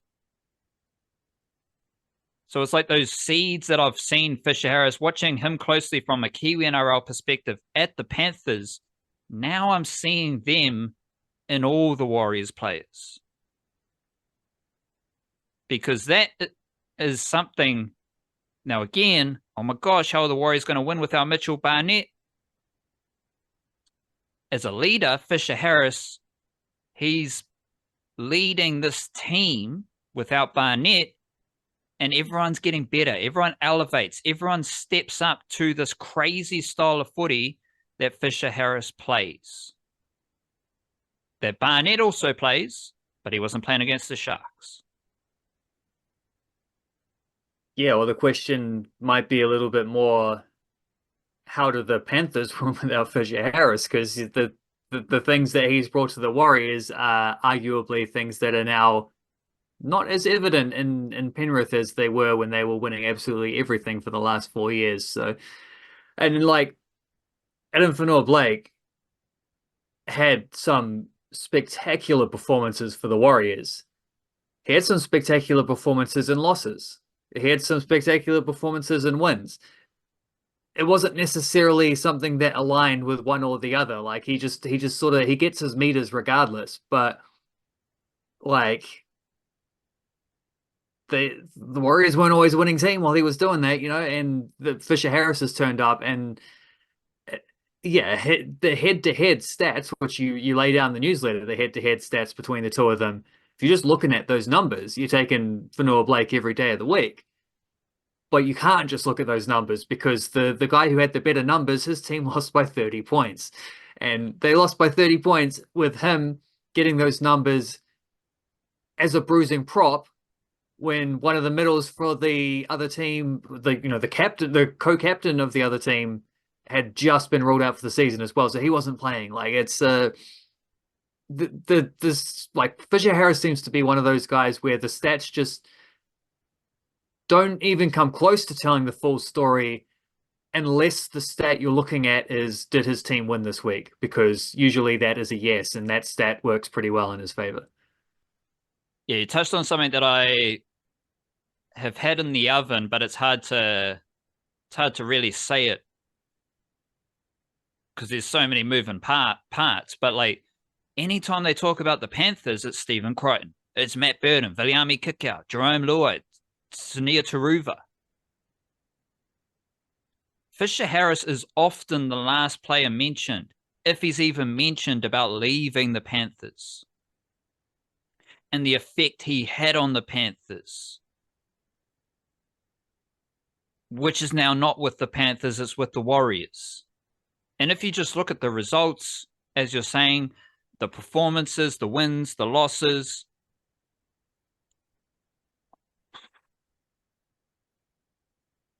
I'd say Fisher Harris and Stephen Crichton are right there as, like, when you're absorbing what they did for the Panthers and how their new teams have performed. Obviously, I'm from Aotearoa, so I'm going to be like, Fisher Harris was the most important. He was the most influential, which there is a case to be made because he won an extra championship with the Panthers after Crichton left. But I don't, like, whatever. but at least Fisher Harris is there.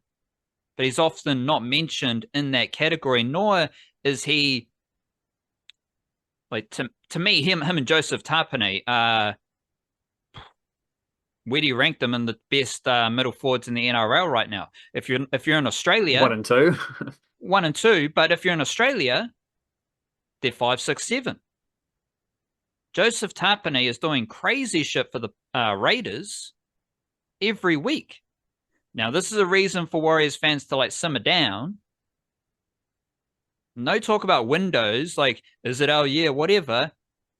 Warriors have lost 2 games to the Raiders, you know, like, there is a clear, better team in the NRL. Not only are the Raiders better as far as the NRL ladder, let me confirm that on the fly.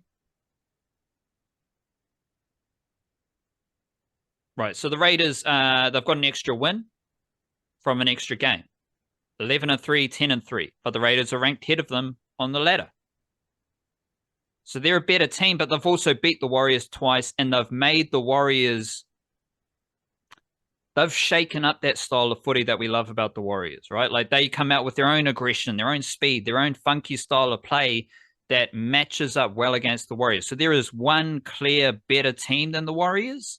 Then you get into what I was saying last week about the Bulldogs, where I still don't know where the Warriors stack up against the Bulldogs because we haven't had that game, but the Bulldogs are top of the table, so shout out to them. So yeah, like, Warriors are really good. I'm the one saying the Warriors are, I mean, given what they're doing in New South Wales Cup, back-to-back Harold Matthews Cup championships, I think they're the best. They are the best organization in the NRL. I think there is a possibility, depending on how the NRLW team goes in their return, that it's undeniable that the Warriors are the best organization in the NRL. For now, that's just me spurting out nonsense, right? Like, Warriors are the best organization in the NRL. There's a possibility that in a couple months, that is undeniably true. But there is a team that's clearly better, and there is another team that is better.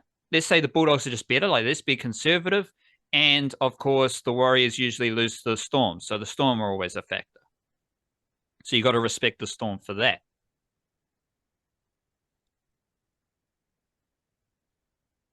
And, yeah, I don't know what I'm saying. The Warriors, good win. Good stuff. Another thing,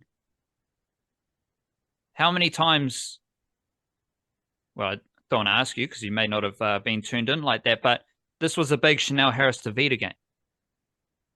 Oh, Chanel Harris-Tavita is playing fantastic game from him. Rah, rah, rah. You know what Chanel Harris-Tavita was doing before that game? He was leading the Warriors for try assists. He was doing his job.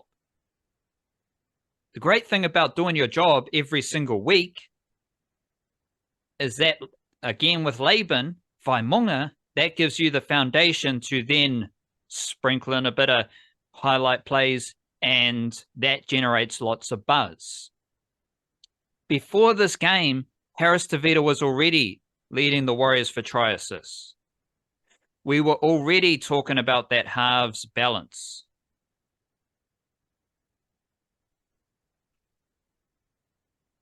Which is only amplified now because we got Luke Metcalf leading the Warriors for tries, 8 tries. Harris-Tavita, 5 tries. Luke Metcalf, 7 try assists. Harris-Tavita, 12 try assists. Now, if we're playing the long game, what do I always say? You need 2 good kickers. You need a left foot, a right foot. Warriors have that. So that's the halves balance right there. But you've got 4 little stat zones across those 2 halves, and they're all 5+. Like, tries, try assists for each player, more than 5 this season. One of your halves is leading the club for tries. The other half is leading the club for try assists. Fantastic.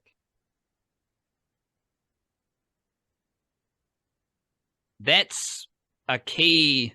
That's like another thing. So you're like, yeah, like there's these things that you see that people are talking about. But as I keep saying every week, there's so much going on here with the Warriors that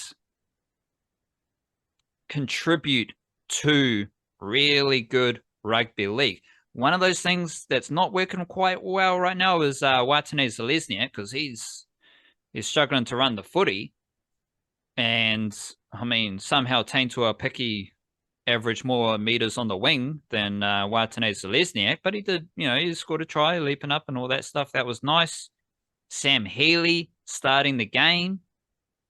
Something funky here, though. Sam Healy, his attacking ability is sensational. Really good defender.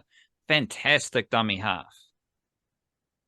I mean, you're watching that game, and Sam Healy came from the Sharks. I think Sam Healy, again, getting my hot take baggy, better dummy half than Blake Brayley. Tone it down a bit, simmer down, chill out. I think he's got the potential to be a better dummy half than Blake Brayley, coming from the Sharks. You could say the same thing about Luke Metcalf, right? Like, is Luke Metcalf a better half than Nico Hines and Braden Trindle? Clearly not. He was in this game. Clearly not, because he couldn't get a start at the Sharks. Right? Like, clearly Sam Healy isn't as good as Brayley because he couldn't get a job there. What do they do when they return to Cronulla? They beat them. But there was just a weird thing. Healy, clearly, far better stats. Clearly more attacking flair than Tamaiti Martin. But what happened when Tamaiti Martin was playing dummy half? That's when the Warriors started the second half and got on their rampage. So you go again, like Vaimonga, Halasima, they've got all the stats, but if you're watching Laban, his impact in helping the Warriors win, just as impressive. The only stat that Kurt Capewell shines in is missed tackles. But he is a key figure in that team. Something else they kept talking about in the game, well, Kurt Capewell started centre in 3 games this season. He's done it before. Well, Kurt Capewell's played centre in twice as many of those games. Because what happens if there's an injury? Wing, centre, Sinbin, whatever it is, HIA, Kurt Capewell goes to centre. So he doesn't start at centre, but those mid-season shifts that the Warriors can do, mid-game shifts that the Warriors can do as far as plugging holes, moving positions, Kurt Capewell has been tremendous in that. Adam Pompey. What stats does Adam Pompey offer? Not much. But he plays wing, plays centre, does his job without much fuss. Let alone Jackson Ford. I mean, that dude's just crazy. That guy's... Jackson go forward. Aaron Clark again. Like, something I was thinking about with the Warriors versus Sharks was, and part of this kind of dismantling the long game, because this was more similar to the wins at the start of the season, Seagulls, Roosters, Tigers, where the Warriors pulled away. They broke down the opposition through their style of footy, and they pulled away at the end of the game or in the second half. Then we had the win by any means, Broncos, Knights, Dragons, Dolphins, Cowboys, like all those games were just like niggly, find a way to win. The Warriors' style of footy is very useful if they have a faster forward pack than their opposition. And I think that is a key factor right now. What were we saying last year? The Warriors were slow. Earlier this season, they had Taintua Piki, a little bit of zip. They had Luke Metcalf, starting half, fastest half in the club. But then you're adding in Fisher Harris, who is pretty agile for a middle forward. Aaron Clark is Usain Bolt for middle forwards. So suddenly the Warriors are a much faster team, but they have a faster forward pack. And that Sharks forward pack wasn't very fast. There's a lot of slow, kind of cumbersome players in that Sharks forward pack. And if you're being faster, more agile, more mobile, then you can start to see how the repeat efforts can dismantle your opposition. You can go. I've ranted.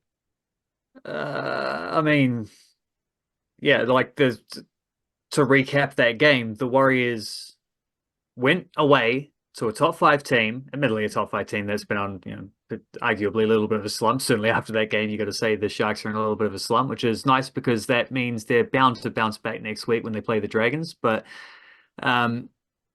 away against the top 5 team, captain's just been ruled out for the season. Your influential dummy half, like a late scratch from the lineup, and the Warriors won by 30 points. I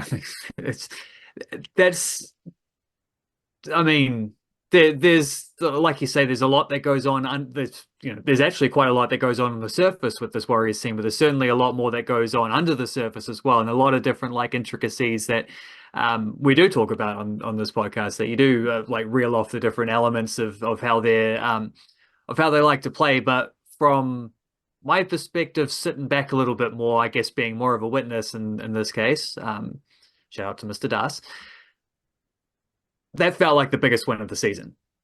Like, not biggest in terms of points margin, it probably was that as well, or I can't remember if there was another one that's significant, but certainly the most, let's use that word significant again. The most significant of their victories so far was that, like, away from home against a pretty good team, laying down statements all across the park. A couple of ex-players as well got improving a point against the Sharks always helps. But I mean, one of those ex-players didn't even know he was going to be playing until relatively late in the week. I don't know exactly when it was that the doubts emerged about Wade Egan, but still, like, Sam Healy took that opportunity and ran with it, literally ran with it from dummy half. A massive, probably statement win, although I don't think they needed a statement win at this point because their record should have spoken for itself. I think maybe that, though, the nature of that victory and the way they really just peeled away in the second half will, I don't know, maybe Greg Alexander will understand what they're trying to do a little bit more now, having commentated on a game like that. Maybe some of those pronunciations will get a little bit better and whatnot. The Vai Meuga stuff was, I was like, is this the same player or what are we doing at first? But just a statement win from the Warriors. Probably what feels like their most significant win of the season. In the same week that we get to talk about on the podcast, they're always having their most significant win for a long time as well. So happy days. That idea is same for New South Wales Cup because the Warriors defeated Newtown Jets, which is the Sharks' reserve grade outfit. Got to remind folks that this is why you got to be grateful to be a Warriors fan, because the Warriors have a Warriors New South Wales Cup team. Yes, the Newtown Jets is the Sharks' reserve grade team, but there's just a few more moving pieces there. But the Newtown Jets, a few months ago, they gave the Warriors their only loss in New South Wales Cup in Auckland. But then the Warriors in New South Wales Cup, they defeated the Newtown Jets in Sydney. And the most interesting thing here is a lot, but the thing I'd like to highlight, so Sam Healy, he moves up to the NRL team. So you got Wade Egan, Tamaita Martin still getting that bench spot. That's a great role for him because he can cover multiple positions. I think he is the best bench player for the Warriors right now. Sure, from Aotearoa, I think Tamaita Martin's an awesome footballer. I'd love to see him being a top 17 player.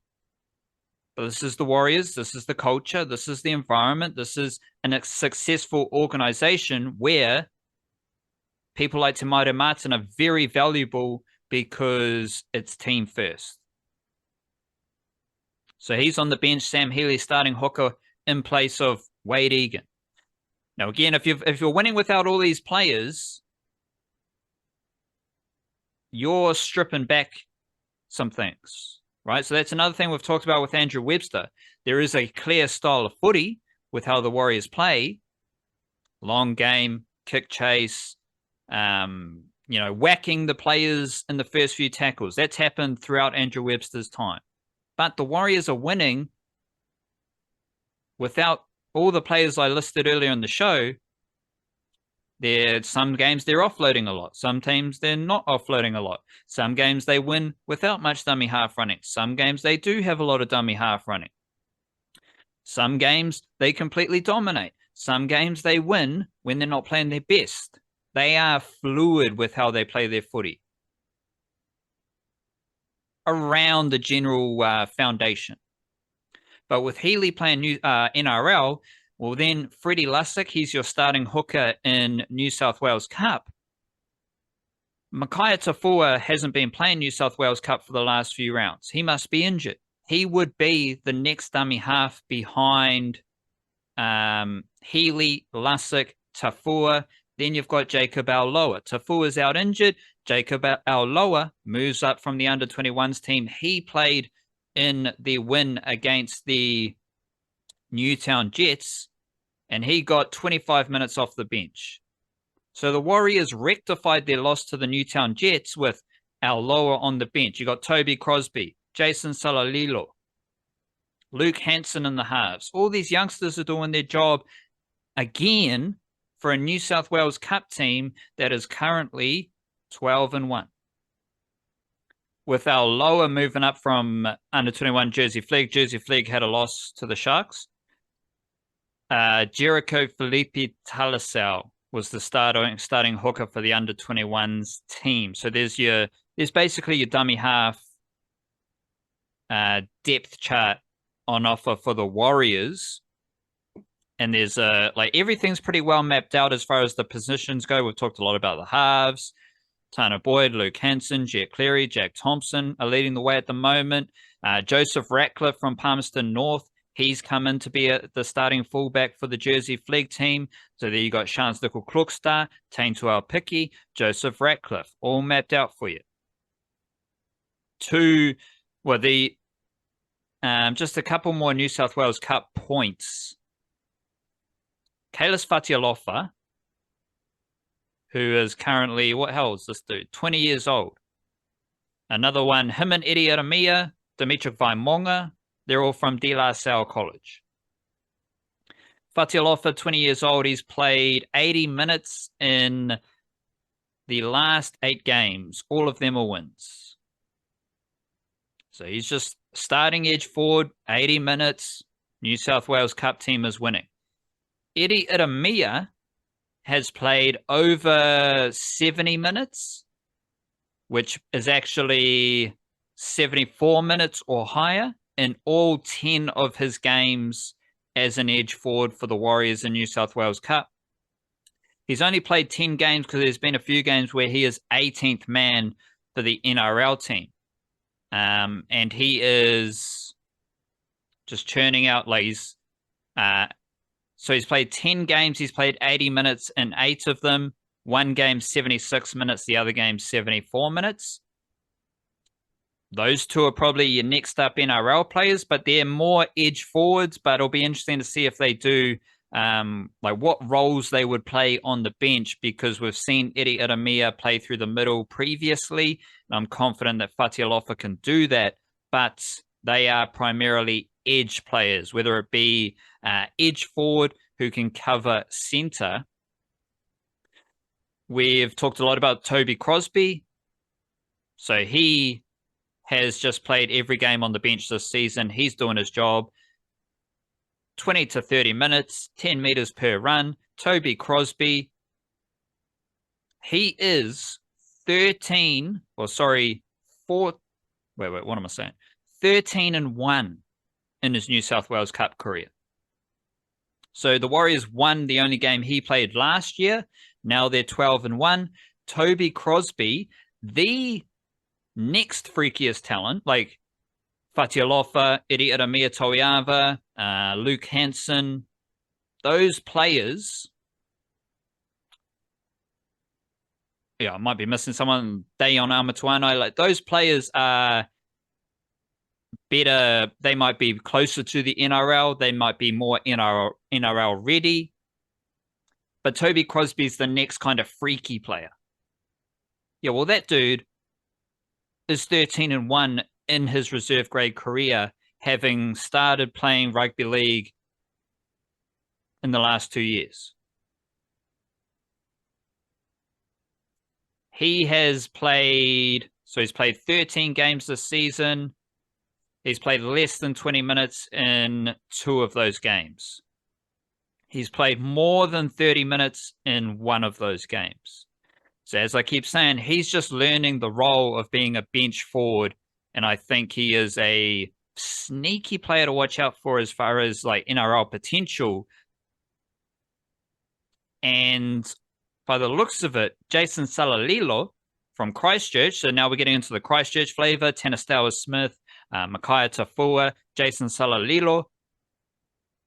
He just vibe, eye check. I think he's playing more minutes than Toby Crosby. How old's Jason Salalilo? Don't know. Doesn't have it on his profile. Jason Salalilo has played 20 minutes in his last 7 games, all of which are, well, not all of them. Last 7 games, 6 of those games are 25 minutes or more, 28 minutes or more. So, yeah, we got Toby Crosby, the freakish talent, but Jason Salalilo is someone you need to learn about because he was started in the under-21s team, Jersey Flag, but he's spent a lot of time. How many games this season? 8 games this season in New South Wales Cup. And I think he's a better rugby league player than Toby Crosby. He's also come through that St. Thomas of Canterbury pathway, best rugby league school in New Zealand. He's probably going to be the first product out of St. Thomas of Canterbury and that kind of dynasty to play for the Warriors. When you think about it, if he does play in the next 12 months. But so Makai Tafua, he was getting a lot of game time early in the season before I think he got injured. We've seen Al Loa step up. We've got the freaky talent of Toby Crosby. Eri Inamia and Fatialofa are the 2 names you need to watch out for next as far as debuts go. But Salalilo is someone to learn about because he is at a quick rise through the Warriors. And I think he is a very, very good rugby league player who has settled quickly into the reserve grade team. And they're winning. You know, like what more do we want here? These youngsters, this is another thing. That New South Wales Cup team produced Talasima, Vaimunga, Leotawa, Tain Tuaupiki, Stowers Smith. The New South Wales Cup team is still winning, even though a lot of those players, most of those players are now playing NRL. So those players replaced all the players who left, who everyone was stressing about. Oh my God, they lost Dylan Walker, Tohu Harris, Adam Whanua-Blake. What's going to happen? Well, the players who from the winning New South Wales Cup team step up, and the New South Wales Cup team is still winning. In fact, they may be playing better. Quick word on the Sharks. No Ronaldo Mulatalo for this game. I think he would have helped the Sharks in that set-for-set grind because he's a very powerful, aggressive, robust winger. Mawene Hiroti from New Plymouth continues to plug holes in the Sharks team. I think his best position is centre, but he gets in where he fits in. KL Ido, he was a bit aggressive. He's got to chill out with Jacob Laban. What are you doing, bro? It was he's cool. He's got connections to Aotearoa. He's not necessarily from Aotearoa. He's from Cook Islands. And I was like, bro, if you're going to be trying, The last person who tried to niggle Jacob Laban was Corey Horsburgh when he was just punching him. You're in that category now. What are you doing? Then he got injured later, Bolt. Bit of karma. So Cal Ora, he's obviously starting centre. He's doing well. Braden Hamlin-Uele, Glenn Ora Jr. from Auckland, he's in and out. I am curious about his future in the NRL because he's always injured and he doesn't seem as like the NRL is getting faster. This forwards are kind of, you can only carry so many big boppers. I think the Sharks have too many big boppers. And when I think about it, most of them are from New Zealand. The team that lost to the Warriors in reserve grade didn't have any players from Aotearoa, but Chris Viaila has been playing there. He's a Waitemata junior from Auckland, playing centre. Then you get into the big boppers. Felix Fa'atili, he's scoring tries every week for the Jersey Flag team. He's from Christchurch. He is huge. They also have Richie Tupo'aile. He's from Christchurch. He's huge. Ben Penny, Papatoetoe Jr., very powerful middle forward, big bopper, who was actually with the Warriors until he moved to the Sharks for this season. They've got Manako Piotel, St. Paul's product. He's a big bopper. Like most of the Kiwi-NRL juniors in the Sharks system, SG Ball's kind of, it's finished, so I can't recall all the players who are playing there and that great off the top of my head. But, I mean, the Sharks Jersey Flag team, Fa'atili's crept into New South Wales Cup. They're all just like massive forwards. Which is interesting when you think about it because I kind of think NRL footy's moving in the other direction where you want faster, more agile forwards, but you still need the big boppers and you can still make the big boppers work. So it's just about finding that balance. Because the Warriors don't have a big bopper. Fisher Harris, Barnett, Ford, Aaron Clark, Vaimunga. The biggest dude there is Marata Niokore. And he's mainly an edge forward. Who's your next big bopper? Tanastawa Smith. He's not very big. So you can see how the forward packs are being built. But the Sharks do love New Zealand. NRLW, Anessa Biddle from Otara. They've got Tyler King. She's moved from the Dragons to the Sharks for this season.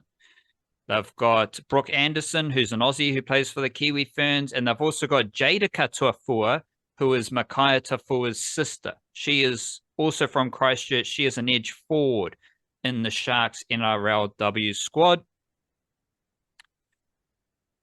Two players that I want to talk about as far as Samoa and Tonga goes.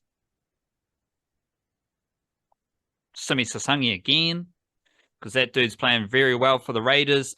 Your mate Tamale had an injury, so Sasagi played centre with Sebastian Chris on the wing. Sebastian Chris was awesome in that game as well. What was that game? That was Raiders beating Rabbitohs with Josh Papali'i doing his thing. So that was fun to watch. Sasagi was awesome. A few mishaps, like a few catch pass situations, but he's got footwork. He's big.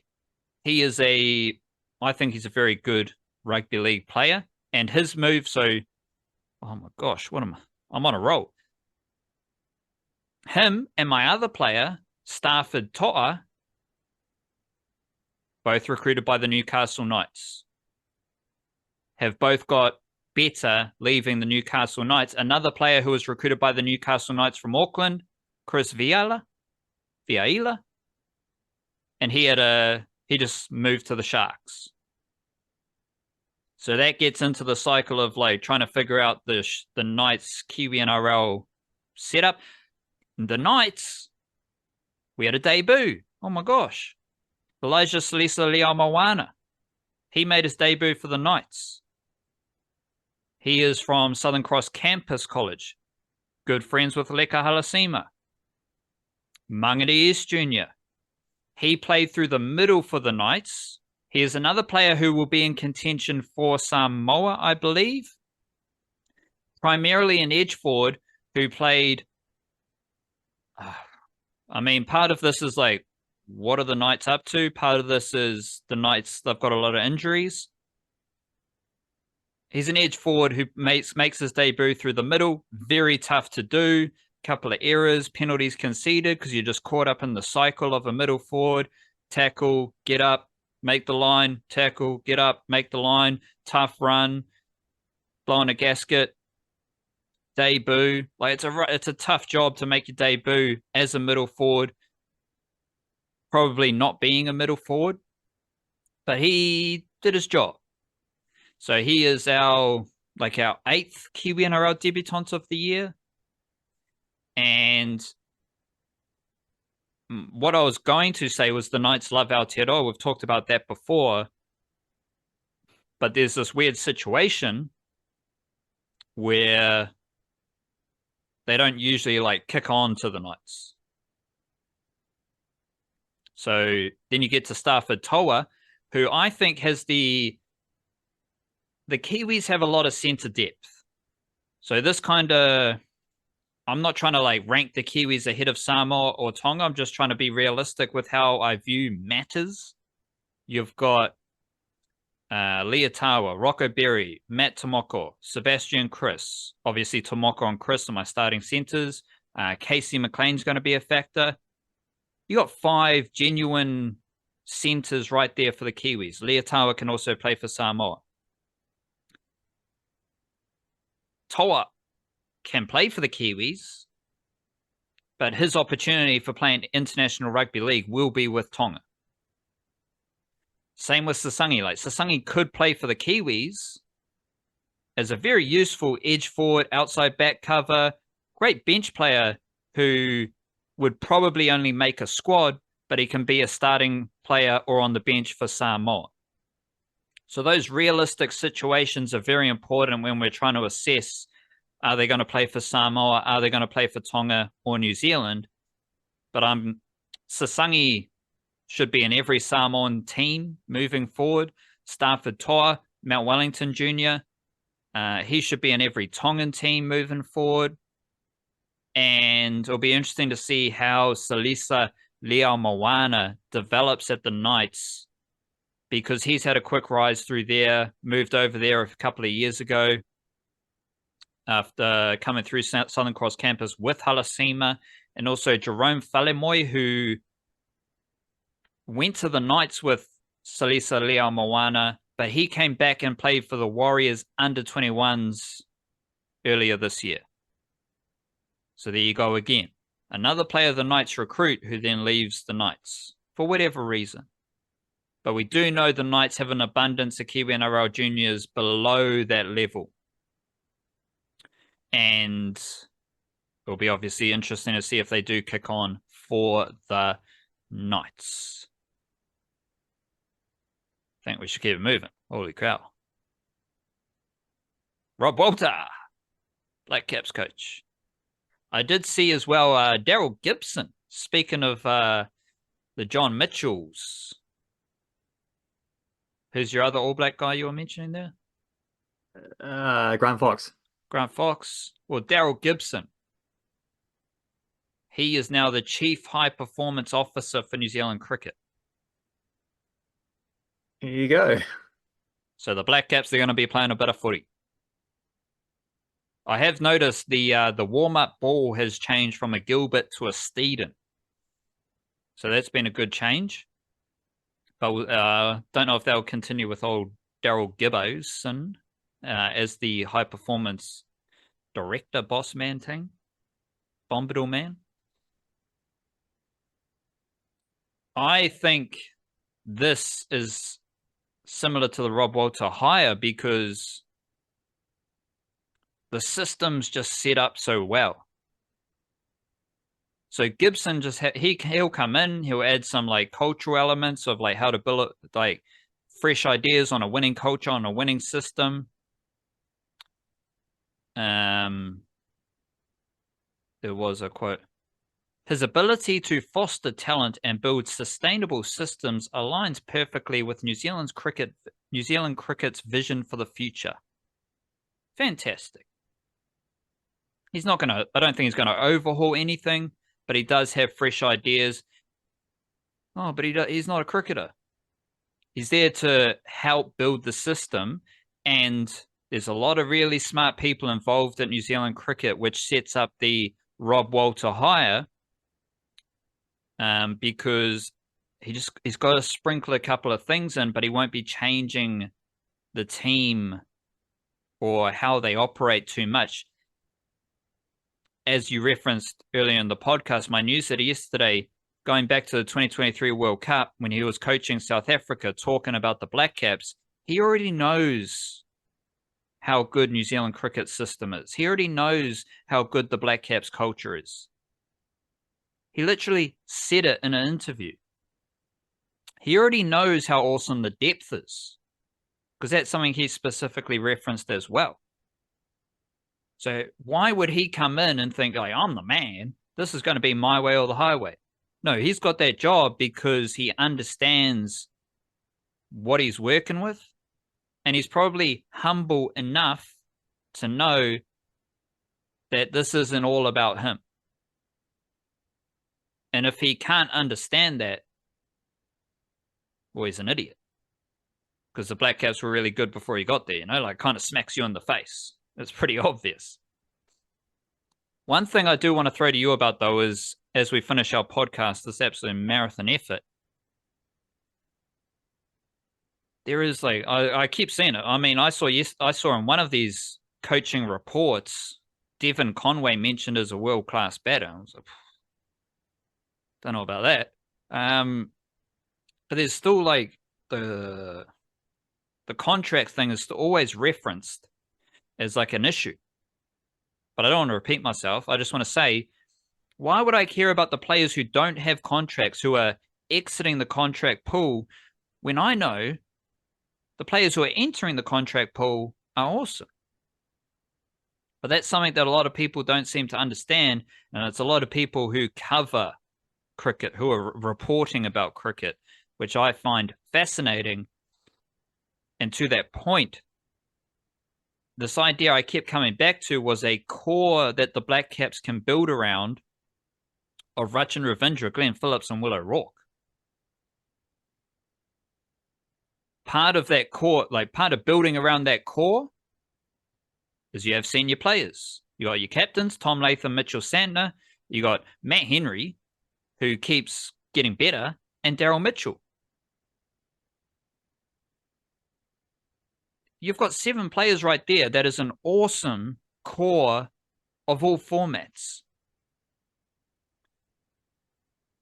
Just with that in mind, why would I be stressed about the future of the Blackcaps? But then you got to add in, you got to sprinkle in. Okay, well, Mitch Hayes probably going to take over from Tom Blundell as the wicketkeeper soon. Aditya Ashok, he's going to come in as the next best spinner. He's basically taken over from Ish Sodhi. Then we get into, okay, we've got Muhammad Abbas, we've got Bevan Jacobs, we've got Reece Muddy, we've got Zach Fox, we've got Nathan Smith, we've got Ben Sears. These are just players who are going to fill the gaps around the younger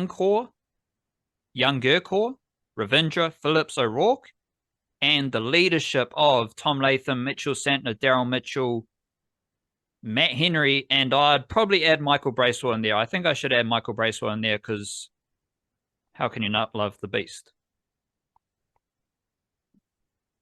Yeah, and that's there's crossover with some of the stuff I was saying about the All Whites before, and how they have a nice, really nicely balanced squad, because you've got the young guys who are coming through. Many of them are amongst the very best players in the squad, but you've also got veterans who have played 50 plus times. And you've got a little mix of guys in between that as well, who are sort of, continuing to get better themselves. I think, I don't know, the name that pops to mind there is someone like Alex Ruther, who 2 years ago wasn't on the scene for the All Whites and now has worked his way into where he probably be in the World Cup squad next year.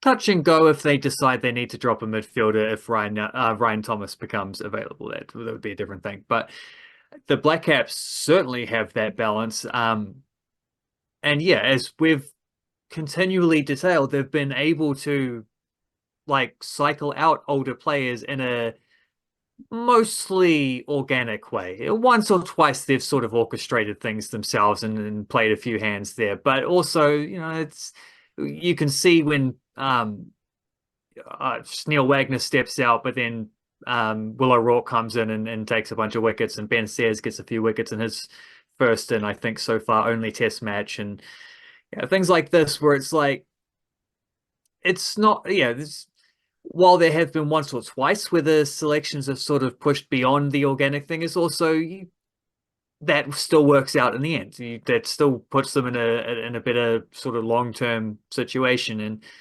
everything runs pretty smoothly with New Zealand cricket these days. Everything runs pretty smoothly, certainly with the Blackcaps. And if Rob Walter didn't acknowledge or respect that, don't think he would have gotten this job. Like, they had other candidates who are around. The fact that he does is probably a big reason and why he has been appointed.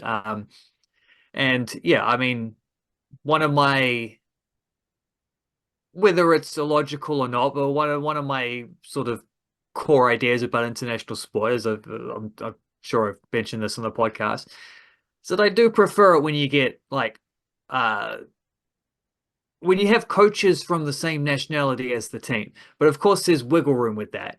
And Darren Bazley at the All Whites is a good example. He's not from New Zealand, but he's a New Zealand citizen. He's lived here for like 15 plus years. What more do you want? Like, that's more than enough.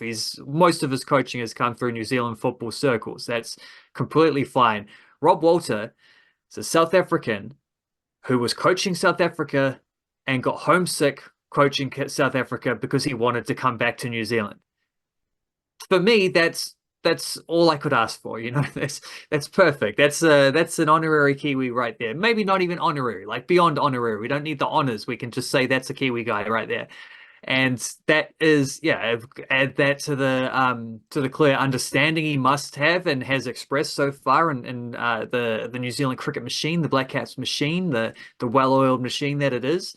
And yeah, I see no reason why we should expect any kind of hiccups or judderbars here as the coaching baton has passed, and I see no reason why we shouldn't continue to see the Black Cats performing the way they have with the sort of style they have with the success they've had in the last few years. I don't see why that should be affected or anything like that either. So I see this as a very positive, very exciting development for the Black Cats, where it feels like there's just enough refreshment going on here, but nothing that's going to take them off the course of where they've already been heading. The old overseas coach was mentioned a lot, right? Like it was almost mentioned as much as the doom and gloom of players giving up their contracts. And the changing landscape of international cricket and the challenges that face New Zealand as a cricketing nation. Well, we've got lots of good cricketers, like chill out. Overseas coach. Oh, he's the first or second overseas coach. This is New Zealand. This is an incredibly diverse country, multicultural.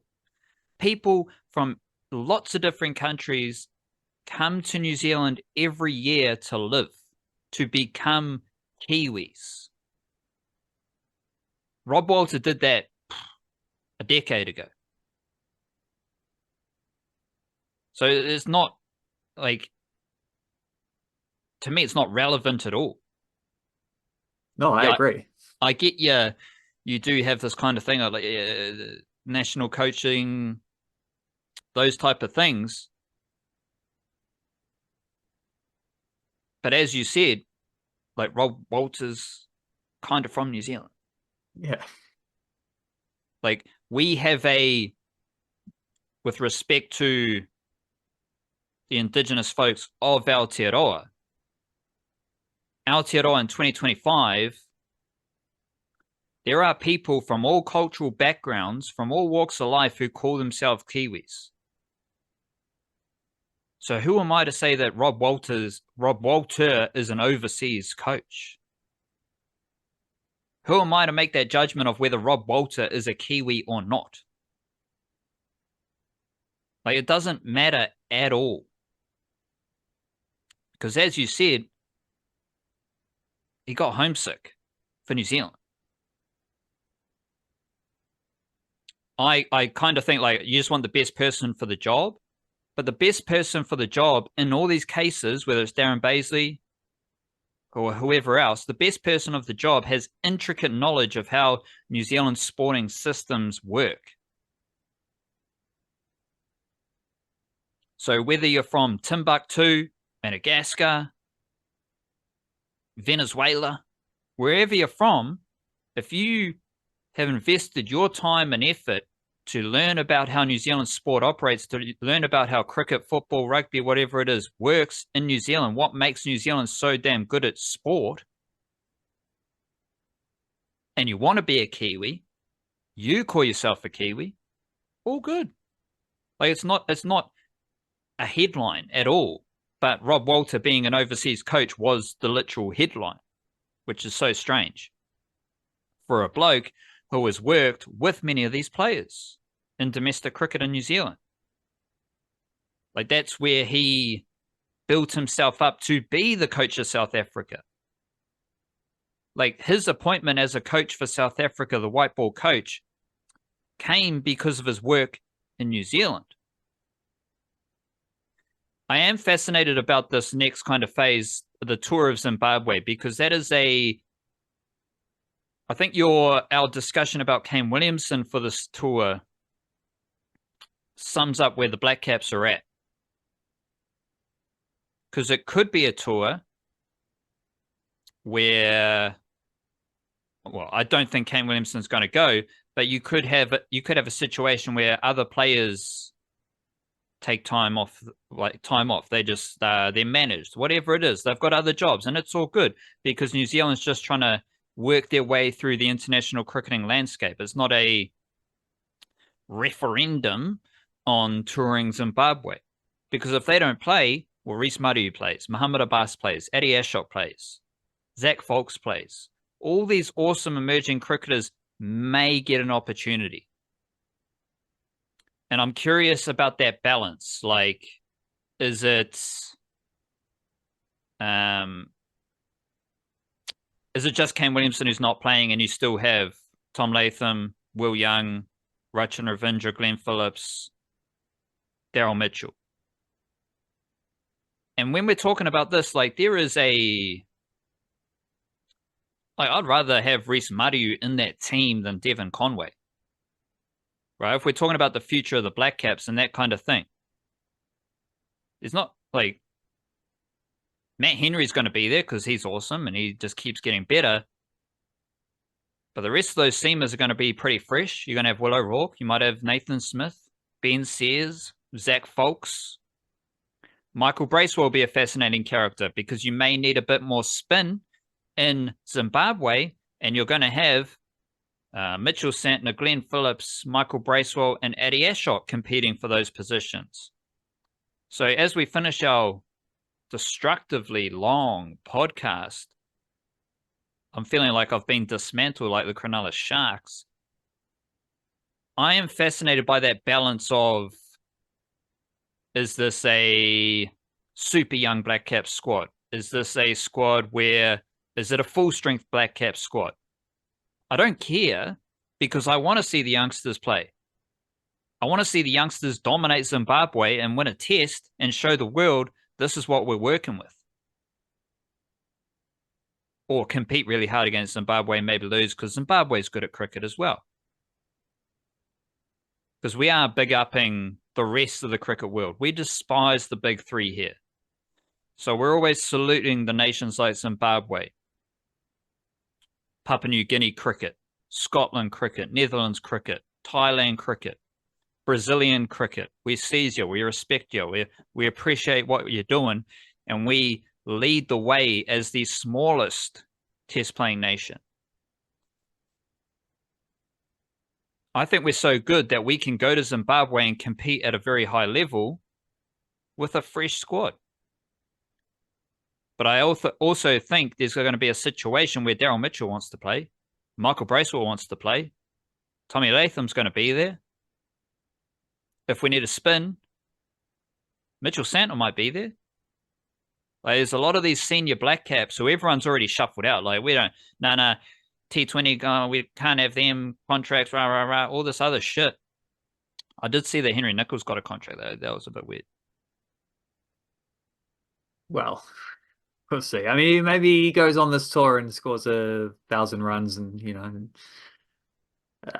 the form slump is gone. But we'll see. I mean, the other factor is a new coach might want his best players there to start building some of those relationships, like working relationships specifically with those guys. So there's a few different ways they could approach this, and it is maybe one of those rare tours where I don't know if there's a wrong answer. Like I think either way is justifiable. So yeah, I think we're about a month out from that one. So we shall see how they I don't know, we should get it's a touring squad, so maybe we'll get a squad in 2 weeks or something like that and see what that looks like. That'll be plenty of fodder from that because there's test matches against Zimbabwe, but there's also I think before that there's like can't remember if it's T20 or ODI, but there's like a tri-series with Zimbabwe and South Africa and limited overs as well before that. So where they'll get at least 4 games, a couple games against each, and then there was I think there is a final in that as well. So fairly comprehensive tour there, and options, frankly, where you could do both. Like you might youngsters in the limited overs and big dogs in the test match. Like it's a way they could approach that too. So yeah, we'll find out in a couple of weeks, won't we? Yeah, it'll be interesting to see Daryl Gibson's selection views Yeah. on that squad. But that's it. Like aside from Daryl Gibson, with like because I forgot his name, Brian Stronach, he was the high performance manager for a while, so there's a bit of turnover there, but still got the same selector, Sam Wells. I assume like a lot of the performance staff around there are still the same. Development coaches are still the same. So a lot of those pieces are still in place. And that is our podcast for this week. Hope you had fun. We had fun. We had so much fun, we lost track of time. So that's what we're doing here, chatting about Aotearoa sport. Make sure you like on YouTube, leave us a 5-star review on the platforms if you can as well, and help us keep doing what we love to do. Big up yourself, love yourself, kia kaha, stay beautiful, church.